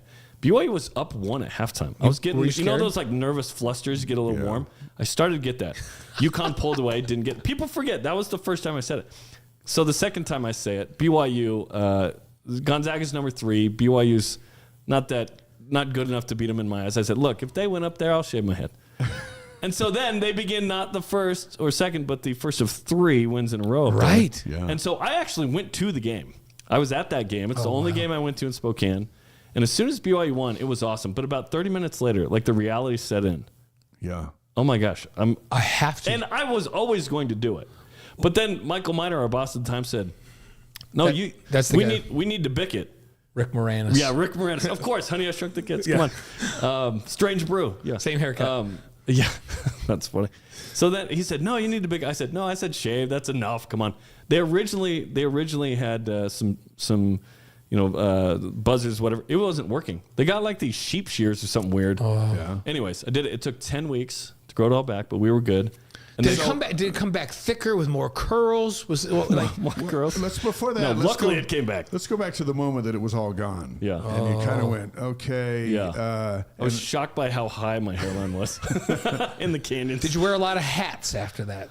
I was still calling men's volleyball matches, doing BYU Sports Nation. You just had to embrace it. But you haven't done it since, I've noticed. You've drawn the line on head shaving. No, I was never going to do it after that. But you know what I noticed? Like, if you buy a motorcycle, you notice all the motorcycles suddenly. Mm-hmm. I noticed all the people who had shaved heads after that, like I had never done. So I called them the Bald Brethren. I was taking pictures with Greg, with Mark, with Mark Pope when he was an assistant, and so on. Mark was just on last week. Yeah. So Dave Rose actually told me in Vegas after the shoot around, because it was right before that, right? The Monday after the tournament. He goes, you got to be careful what you say about our team. You're right. It's a challenge issued, and they delivered. Wow. Well, that was. I was thinking of all the moments over all the years. That was one that is actually on YouTube, but it was one where, sometimes we say stuff and then we've got to own up to it, and that just happened to be a hair-raising experience over such a big win. Hey, for the record, that's why I never say stuff. I don't say that stuff. It was good for the show.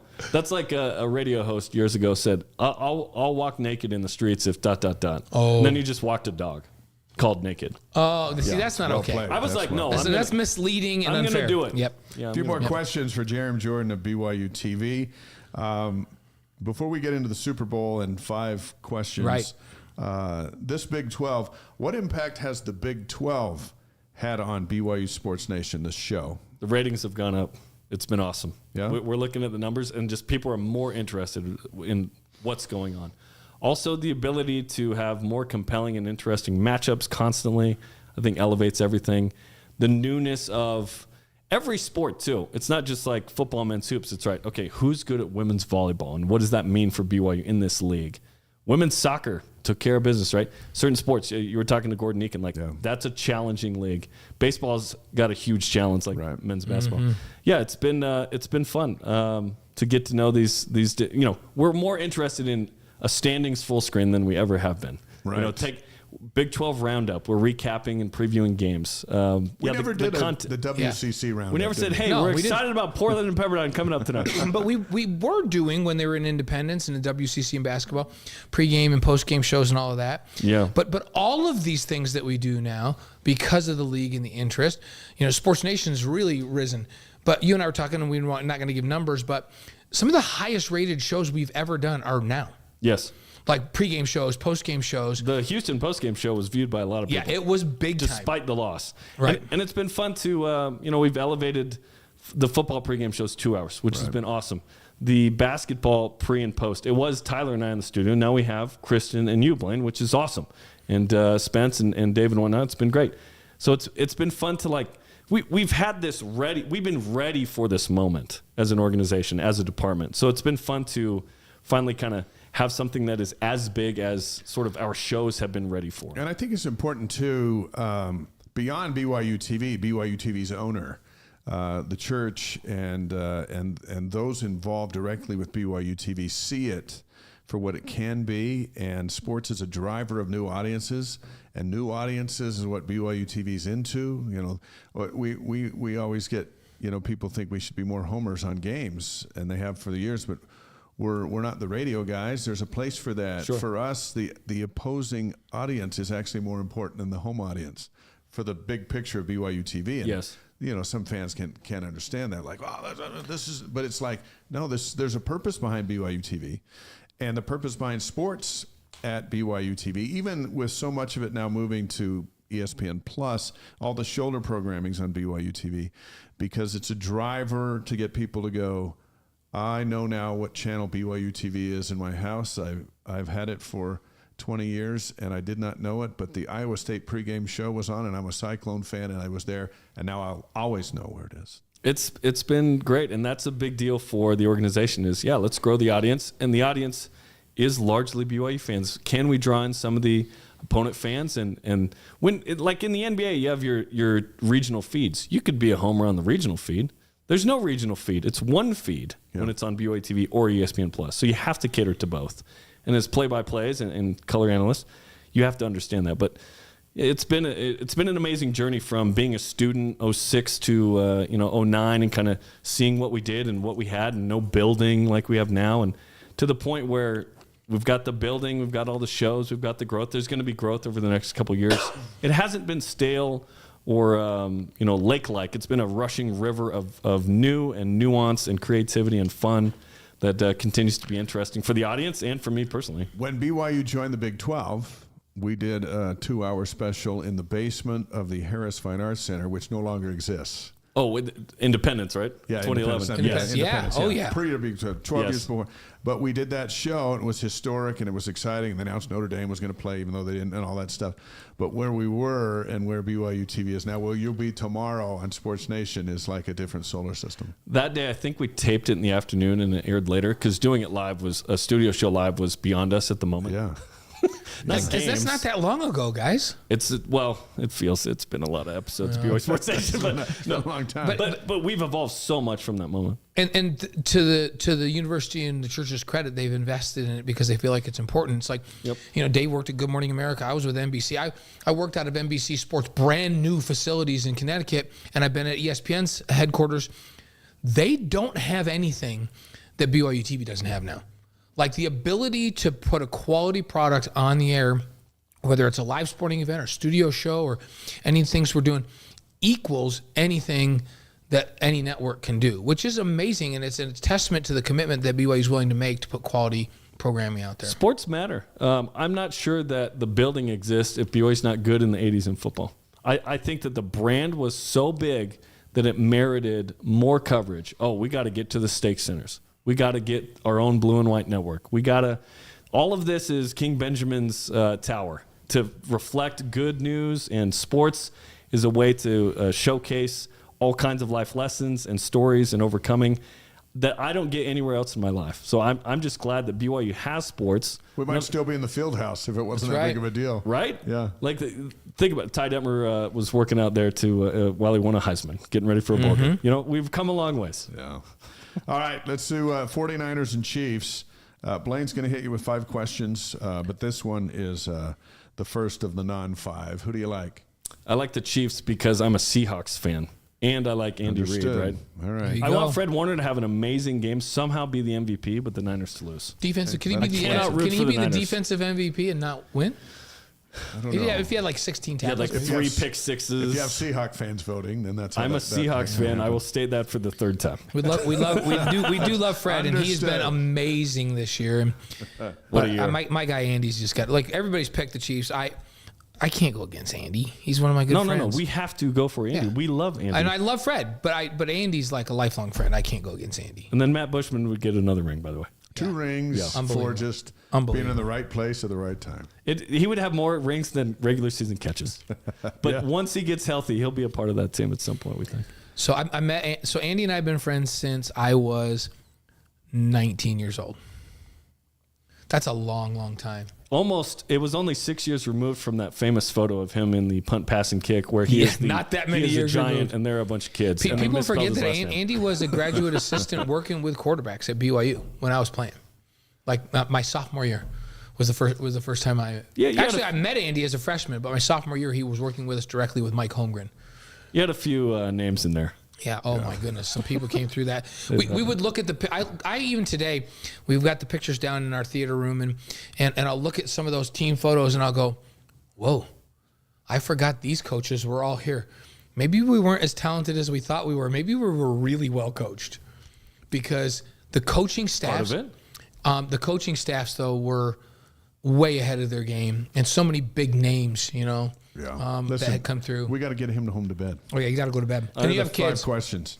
Dave and I don't. We ask all our guests these 5 questions. We're in charge at our house. So And we they're do. no, we're not. And we're we think we He doesn't are. want Diane to be mad. We're documenting these, so these are all very important Okay. answers. You Your ready? favorite I like sports that you movie. act like you're writing them down. These are exciting. Yeah, Favorite. we're I do writing write them down because I keep them. Favorite sports movie. Rudy. Okay, that's popular, but Those. And the guy that goes, Rudy, while everyone else goes, Rudy. remember the Titans is number 1 so far of all of our of shows. everybody? But Rudy is Mostly, right yeah. up there. Yeah, and but- Hoosiers is high. Hoosiers is high as well. I do love that. So- But Rudy, the music. Oh, Yeah. the music. Yeah, it's so good. It was just on last night. Can we get touchdown Joseph at BYU? Is that a thing? We could do it. It's not gonna happen. Favorite We're singer just or glad to get band? chocolate-covered Cougar Yeah. Tails. Which they had Saturday. Yeah, so good. Favorite singer or band? You too. I saw him at the Sphere Oh. How was that? for my 40th birthday in October. Oh, amazing. The venue itself is worth the price of admission. Yeah. Just to Really? see a concert in there, let alone you two. Yeah. Yeah, it looks. I saw some of it on YouTube, and I thought Yeah. that looks spectacular. What's your It favorite was- U2 song? Where the Streets Have No Name. Oh, okay. The build up to that is too good. Or Pride, Yeah. in the name of love. Yeah. Okay. Favorite breakfast cereal?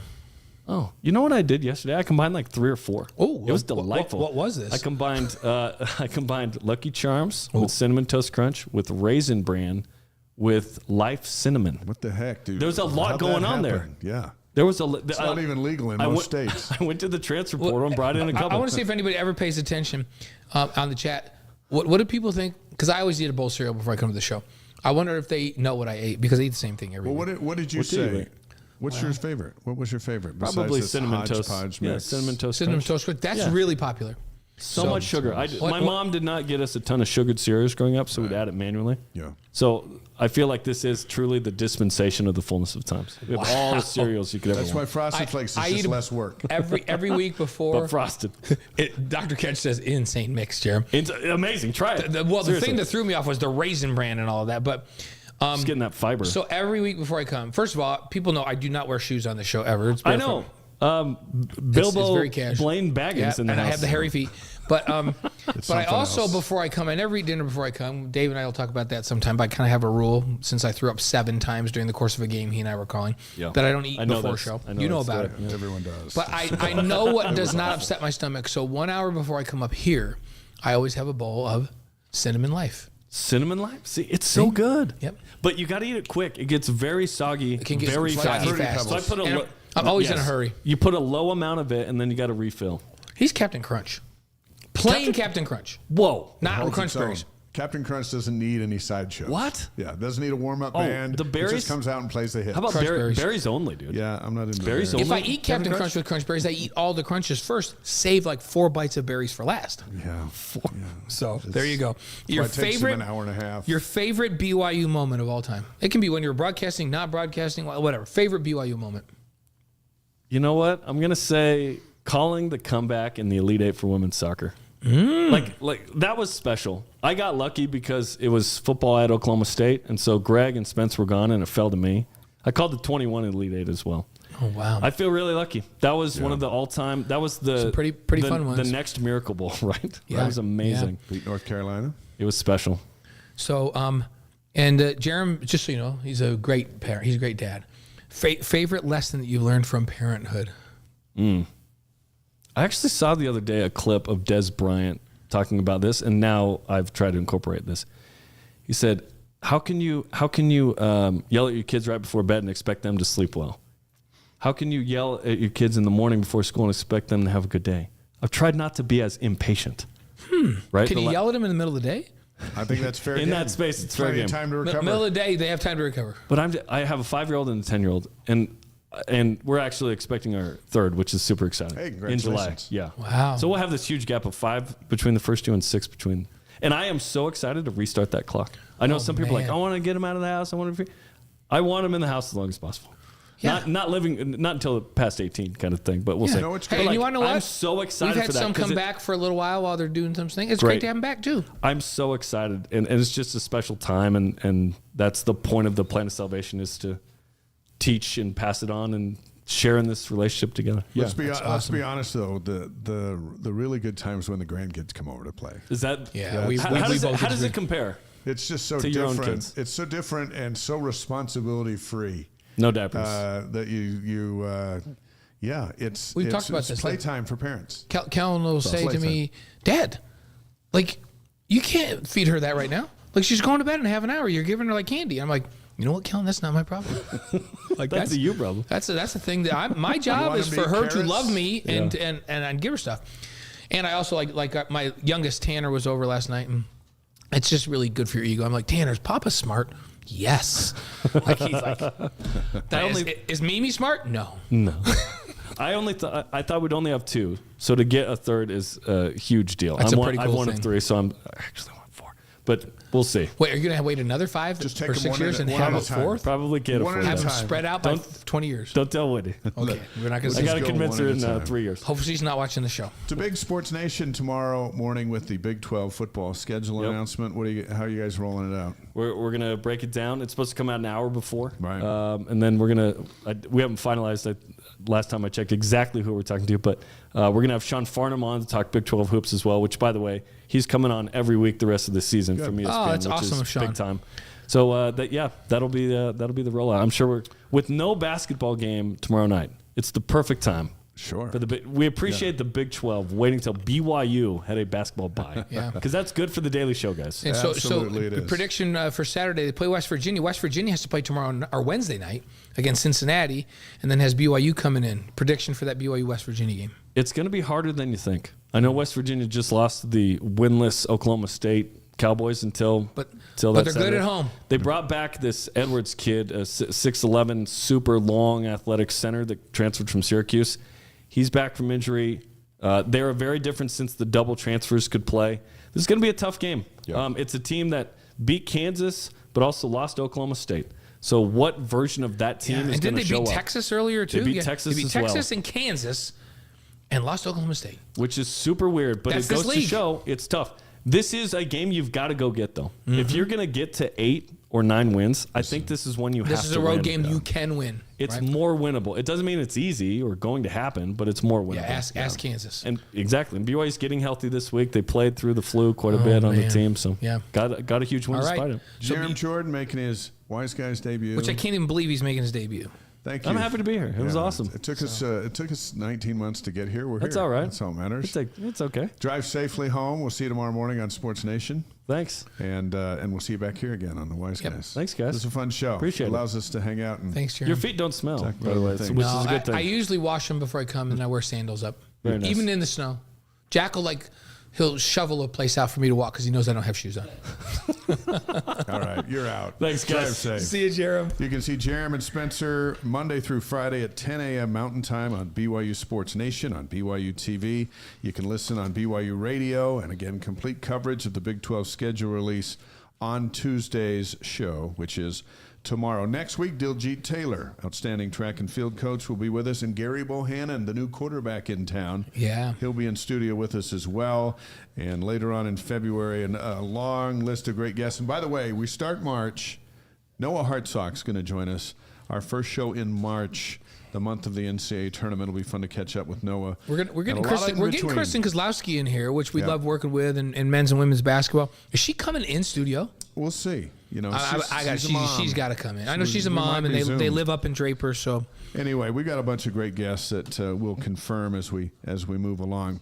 Let's get some campus notes here as we head down the stretch on another great Wise Guys. And yes, we're still going to talk about Taylor Swift. Saw a comment that the people were upset because we hadn't yet. It's coming. Let's start with men's volleyball. 7-3 now, 4-2 at home. They're number 9 in the poll. They were 8. Now they're 9. Swept Princeton last week. UC Irvine came in and swept BYU. It was the first loss, the Friday loss snapped BYU's 18-match home winning streak, which was the third longest in program history. But in those 2 games, Irvine was better than BYU. Irvine they beat them is on their home floor. Formidable. They're really, really good. And that didn't make Sean feel any better about it. No. He still feels like they should never lose at home. And they were ranked 7th. And as Jerem says, they're a young, very talented team that next year is going to be even better. But Sean does not looking forward to next year. He's like, we're going to get better this year and compete. He's looking forward to Long Island's at BYU Thursday, February 8th. So they've got some time to recoup. 7 o'clock on BYU TV. That's Mountain Time with Jerem and Steve on the call. And then BYU and number 4 Kansas State. What a classic battle for women's basketball. They're 12-9 now, 2-6 in conference. Man, I was holding my breath at the end of that thing because BYU had a chance to win. They had 3 shots to either tie it or win it at the end of the game and couldn't get any of them to fall. And one was wide open. It was like, I would have taken a 3 and tried to win it there because I didn't think they were going to beat them in overtime. Yeah. You're playing with fire anyway. They were number 4. Now they're number 2 today. Right. This Kansas State anyway. BYU's got some toughness to them. And I love the way they fought. How about Lauren Gustin in this game, Dave? Ridiculous. 25 points, 21 rebounds. Insane. Against the number 2 team now in the country. Kansas State's 20-1 overall, and they're 9-0 in Big 12 play. And BYU took them to the wire on the road. Pretty amazing. This week, the Cougars are at Kansas on Wednesday, the last day of January 31st. I'm looking forward to January being over because February just feels warmer. Just when you say it.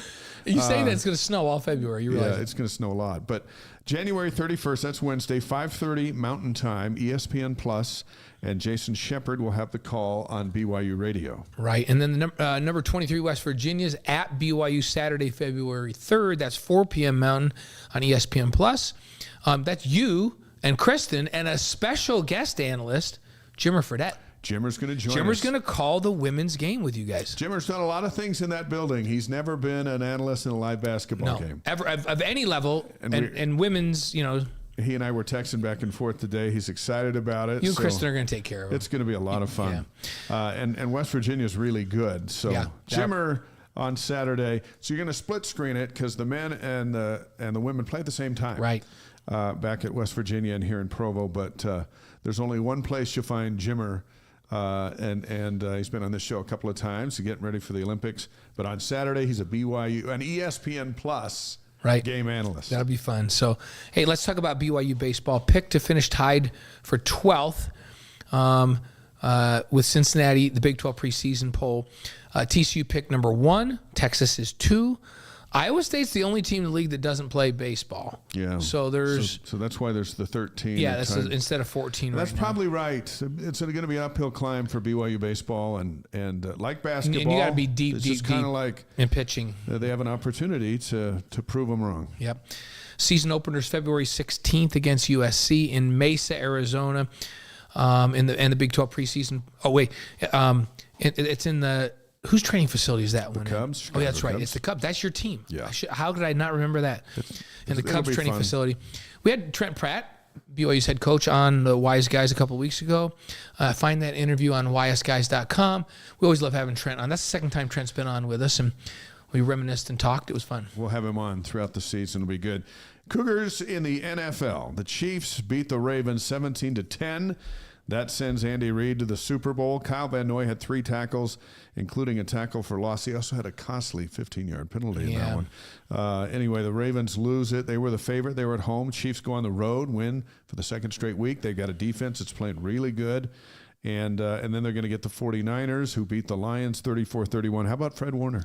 Yeah, 13 tackles, 9 solos, a tackle for loss. He just like he's been all year long, the best defender in professional football. And yeah, that Ravens-Chiefs game. How about the Ravens fumbling, going in for a touchdown? And then the interception in the end zone. They fumble at the half-yard line, goes into the end zone, and the Chiefs have it out on the 20, and then they intercept. They throw an interception in the end zone. So many times we have seen, and we see it in high school, we see it in college, we see it in the NFL in the biggest games, a player trying to stretch. Don't reach that thing out. To get it across the goal line. That ball's the most important thing. Ball security. Don't reach that thing out. If it had gone down, it had been first and goal at the inch-yard line. And they would have scored. You know, it's too tempting. It's like, no, I want to be the guy. But being a Chiefs fan, I'm kind of glad he reached out.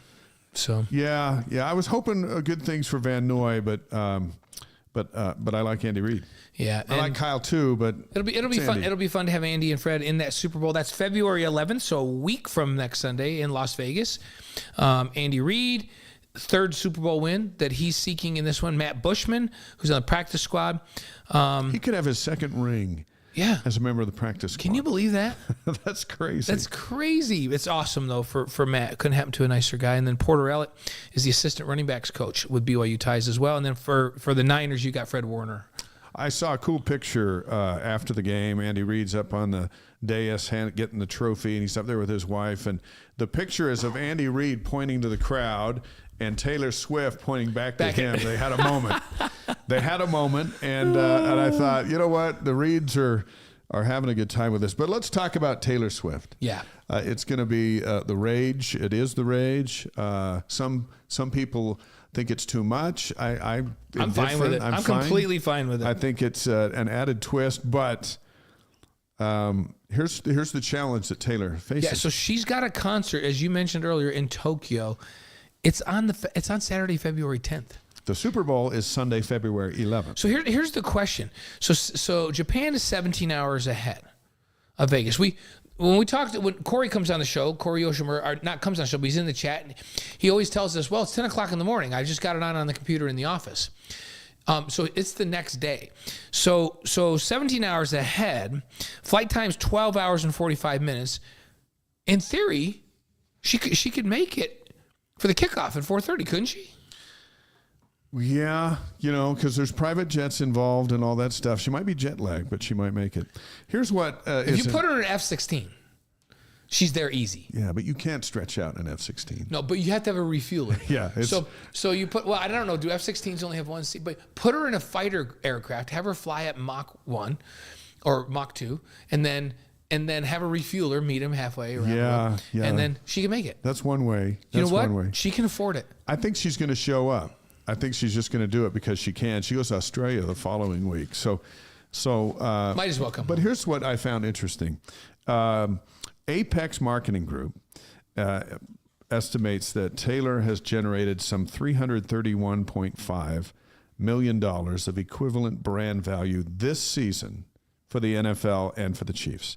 And they factor in print, digital, radio, TV, highlights, and social media. This is what Taylor Swift, who I believe had never watched football before this season, I think she'd said that, this is what her presence at these Chiefs games have done for the NFL. So the NFL will do everything possible. If they have to send a flight for her, they'll get her there, right? It's going to happen. And I don't know if there's another person on the planet that can have that kind of an impact on football. With the Swifties is what they call them. And the Swifties are not necessarily a football-driven group. Right. But they came with her. They all watch the Chiefs now, and they all watch Travis Kelce, and they know who he is. They all know who Andy Reid is now. Here's the bigger question. Let's say it doesn't work out with her and Kelce.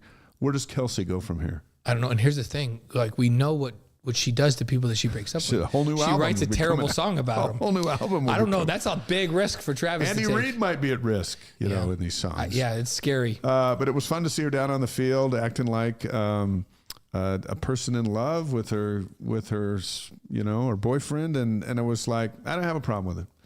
So Michael Zimmerman is pointing out now, hey, listen, it's the shortest trip. You just go east over the Pacific Ocean. No problem. No problem. Thank right, you, Michael. right, Michael? So yeah, and so I think it's been fun. And I'll tell you what, if you're CBS, whatever you do, I don't care who you talk to in the pregame show. I don't care if it's Mahomes, Reed, you get to sit down with Taylor Swift. Oh, wow. And find out from her. You send somebody over to wherever she is and sit down with her and do the story and fly back. Find out what this season's been for her coming into football cold turkey. And to her credit, she's up in the booth and all that stuff, but she's let the football spotlight be on Kelsey when she could just easily just swipe it.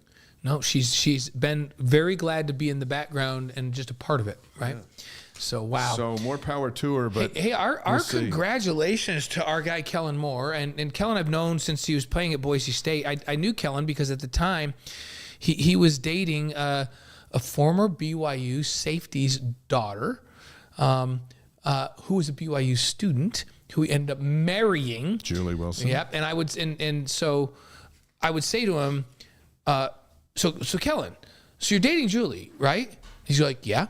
And I said, well, she's BYU and she's a member of the Church of Jesus Christ of Latter-day Saints. He goes, yeah. And I said, so do you go to church with her? He goes, yeah, I go to church with her. I said, so when are you getting baptized? And he goes, sometime. And then when he got done and his NFL career was over, and he did, and he is a very visible offensive coordinator. He's expected to be named, well, he's been named, the new offensive coordinator at Philadelphia. See, the thing about the Eagles is, as Vi Sikahema will attest, and Chad Lewis will attest, and Reno Mahe will attest, and Andy Reid will attest, you got to win. So you got to be really good as the offensive coordinator. And the issues that the Eagles have had this year down the stretches, their offense kind of went away. Yeah, it was as the fantasy investor in the quarterback, the offensive production disappeared. And Kellen's he was a number of years as the coordinator with the Cowboys. He's been with the Chargers. And so a lot of hope that Kellen will bring that creative mind to Philadelphia. But and by the way, he's a heck of a good dude. I really like Kellen Moore. I've gotten to know him a little bit. Yeah, we wish him the best. Yeah, he's great. And he's friends with Michael Johansson, the alumni director at BYU, right. And he's going to get him on this show. Oh, Kellen! I think I might have Kellen's number. But Johansson's friends with the family. Yeah, we'll do it. And so we'll go with him. We'll do it. On this day, I actually do have Kellen's number. So on this day, January 29th, some interesting things happened as we roll down the stretch. And someone asked me the other day, "Hey, 2 hours is kind of a long show," and I said, "You know why we do 2 hours? Because that's the average length of a podcast, and this show becomes the podcast." That's exactly right. So we plan for 2 hours. And I said, get tired, just come back the next day and pick it back up. Listen to the rest. That's how we roll. On this day, January 29th in 1595, Shakespeare's Romeo and Juliet is first performed. Wow. The blame goes all the way back to 1595. How about let's skip all the way to 1861. January 29th, 1861. Kansas is admitted to the Union as the 34th state. Hey, the Jayhawks playing Pro Bowl this fall. For the very first time. That's right. How about that? 1892, Coca-Cola Company's incorporated in Atlanta, Georgia. It changed Atlanta forever. It did. Right. 1920, Walt Disney starts work as an artist with Casey Clyde Company, making $40 a week. That'll get you 3 churros now, $40. 1920. 1924, first Winter Olympics held in France. And we're getting a Winter Olympics back here, aren't we? Yeah. It's not official yet, but I think it's going to be. We're going to be in the regular rotation now, I heard, right? 2032, something like that. It's pretty exciting. Yeah. 1936, the first players were elected to the Baseball Hall of Fame. And who do you think they were? Ty Cobb, Babe Ruth, Honus Wagner. Those are all really familiar. And then Christy Mathewson and Walter Johnson. 1959, Disney's Sleeping Beauty is released in theaters. Now, remember, in 1920, Walt Disney went to work as an artist for $40 a week with the Casey Clyde Company. Mm-hmm. And then 1959, out comes Sleeping Beauty. 1995, Steve Young is named Super Bowl MVP after the 49ers crushed the Chargers 49-26 in Super Bowl 39. That was an awesome game. Oh, it felt like a monkey came off of Steve's back. yeah. Like he's finally stepped out from under the shadow of And Joe Jerry Montana. Rice had a great. I mean, they just lit the Chargers up. They just came after him and never took their foot off the gas pedal. But that was 1995. Our good friend Steve Young. And by the way, Steve was on the same day on the show with Vi Sikahema. That was fun. That's one of my favorites. I'm going to say that's one of my favorite shows a good ever. one. So if you want to find that, you can find Steve's interview at wiseguys.com. January 29th birthdays, 1874, John D. Rockefeller Jr. 1945, Tom Selleck, Magnum P.I. He's still doing Blue Bloods. Yeah. But Magnum P.I., when that song came on, you're kind of like, you knew we're it on was up. So 1954, Oprah was born. one of the few people you just call her by her first name. And Just you know who she is. Oprah. What is Oprah's last name? Winfrey. Oh, I forgot. I didn't even. I just forgot. She just goes Oprah. Yeah, That's how she Oprah's all does it. you need to know. Our Wise Guys inspirational quote of the week is from Walt Disney. Yeah, Walt Disney said the greatest moments in life are not concerned with selfish achievements, but rather with the things we do for the people we love and esteem and whose respect we need. The great Walt Disney. That's a good quote. Hey, don't forget about Dave's book, everybody. C is for Cougar. Looking for the perfect gift. Birthdays. I've got one holidays. right on my desk in my office. I was just thumbing through it again today. It may be just what you need for a gift for somebody. Find it at Deseret Book, Seagull Book, BYU Store, and Amazon. I got a text today or a tweet from somebody who said they got this book and that's how they're teaching their granddaughters the alphabet. The alphabet. See, it's the best alphabet book It's ever. a gift that keeps giving the whole year through. It's a BYU alphabet book. Thanks to our guests tonight, Tyler Haws, Gordon Eakin, and Jerem Jordan. Think about it. Tyler Haws has the most points in anybody at BYU basketball history. Gordon Eakin has the most wins, 800. Oh, yeah. We got to do that, don't we? Yeah. 800. And then Jerem Jordan's coming up on his, 17th anniversary at BYU Amazing. TV. Before we go, by the way, next week, Diljit Taylor and Gary Bohannon. Yeah, But so let's fun. roll out with our Cougar Board question of the week. I'm glad you gave me that look because I was like, you know what we forgot did? that. You know what we forgot to do? The Cougar Board question of the week. If you're not familiar with Cougar Board, it's the largest online community of BYU fans with thousands of posts daily. Some of them are nice about us, and some of them aren't. That's okay. That's all right. This question comes from Pete, one of their insider subscribers. Pete asks, in a world, it's like a movie theater, in a world where wins and losses count less than metrics, how was BYU's close loss to Houston better than their win against Texas as far as the NCAA tournament is concerned? I don't know if it was better than beating Texas because they needed to beat Texas to continue to solidify their net ranking. But when you play the fourth-ranked team in the country, you don't get penalized for playing them. Right. It's just so different. In my mind, it was a wash. A loss to Houston and a win against Texas were a wash last week. And the metrics bear that out. BYU only dropped one spot in the polls, but in the metrics, they dropped one spot in the net, right? Still a single-digit seed. Yeah.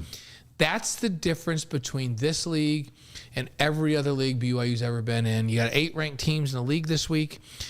You can have weeks where you go, you know what? If we just split, we won't lose any ground. Yeah. You won't lose the any rest of ground. the way. You get a lot of credit for playing the number 1 net team in the country, whether it's home or away. That's a quad 1 loss and a close loss. And that bodes well. You keep your strength of skill, all those things that go into that formula. And Texas is a quad 2 win at home. And so that's impressive too. So a quad 2 win and a close quad 1 loss, probably a wash. Maintaining your net is easier than trying to build your net. Yes. Remember all those years that BYU was in the WCC and they had to beat Gonzaga just to get up into take a Herculean upset to get up. A loss to the 232nd And they net were team never in the 5th country or 6th in the net. will just kill you. No, so it's easier to stay put, and you can stay put in this league by going 500. Right. And so that's the road to a good seat in the NCAA tournament. Podcast will be up tomorrow. Look for it. Share it with your friends. We will also have something up tomorrow with reaction to the football schedule that's being released in the morning.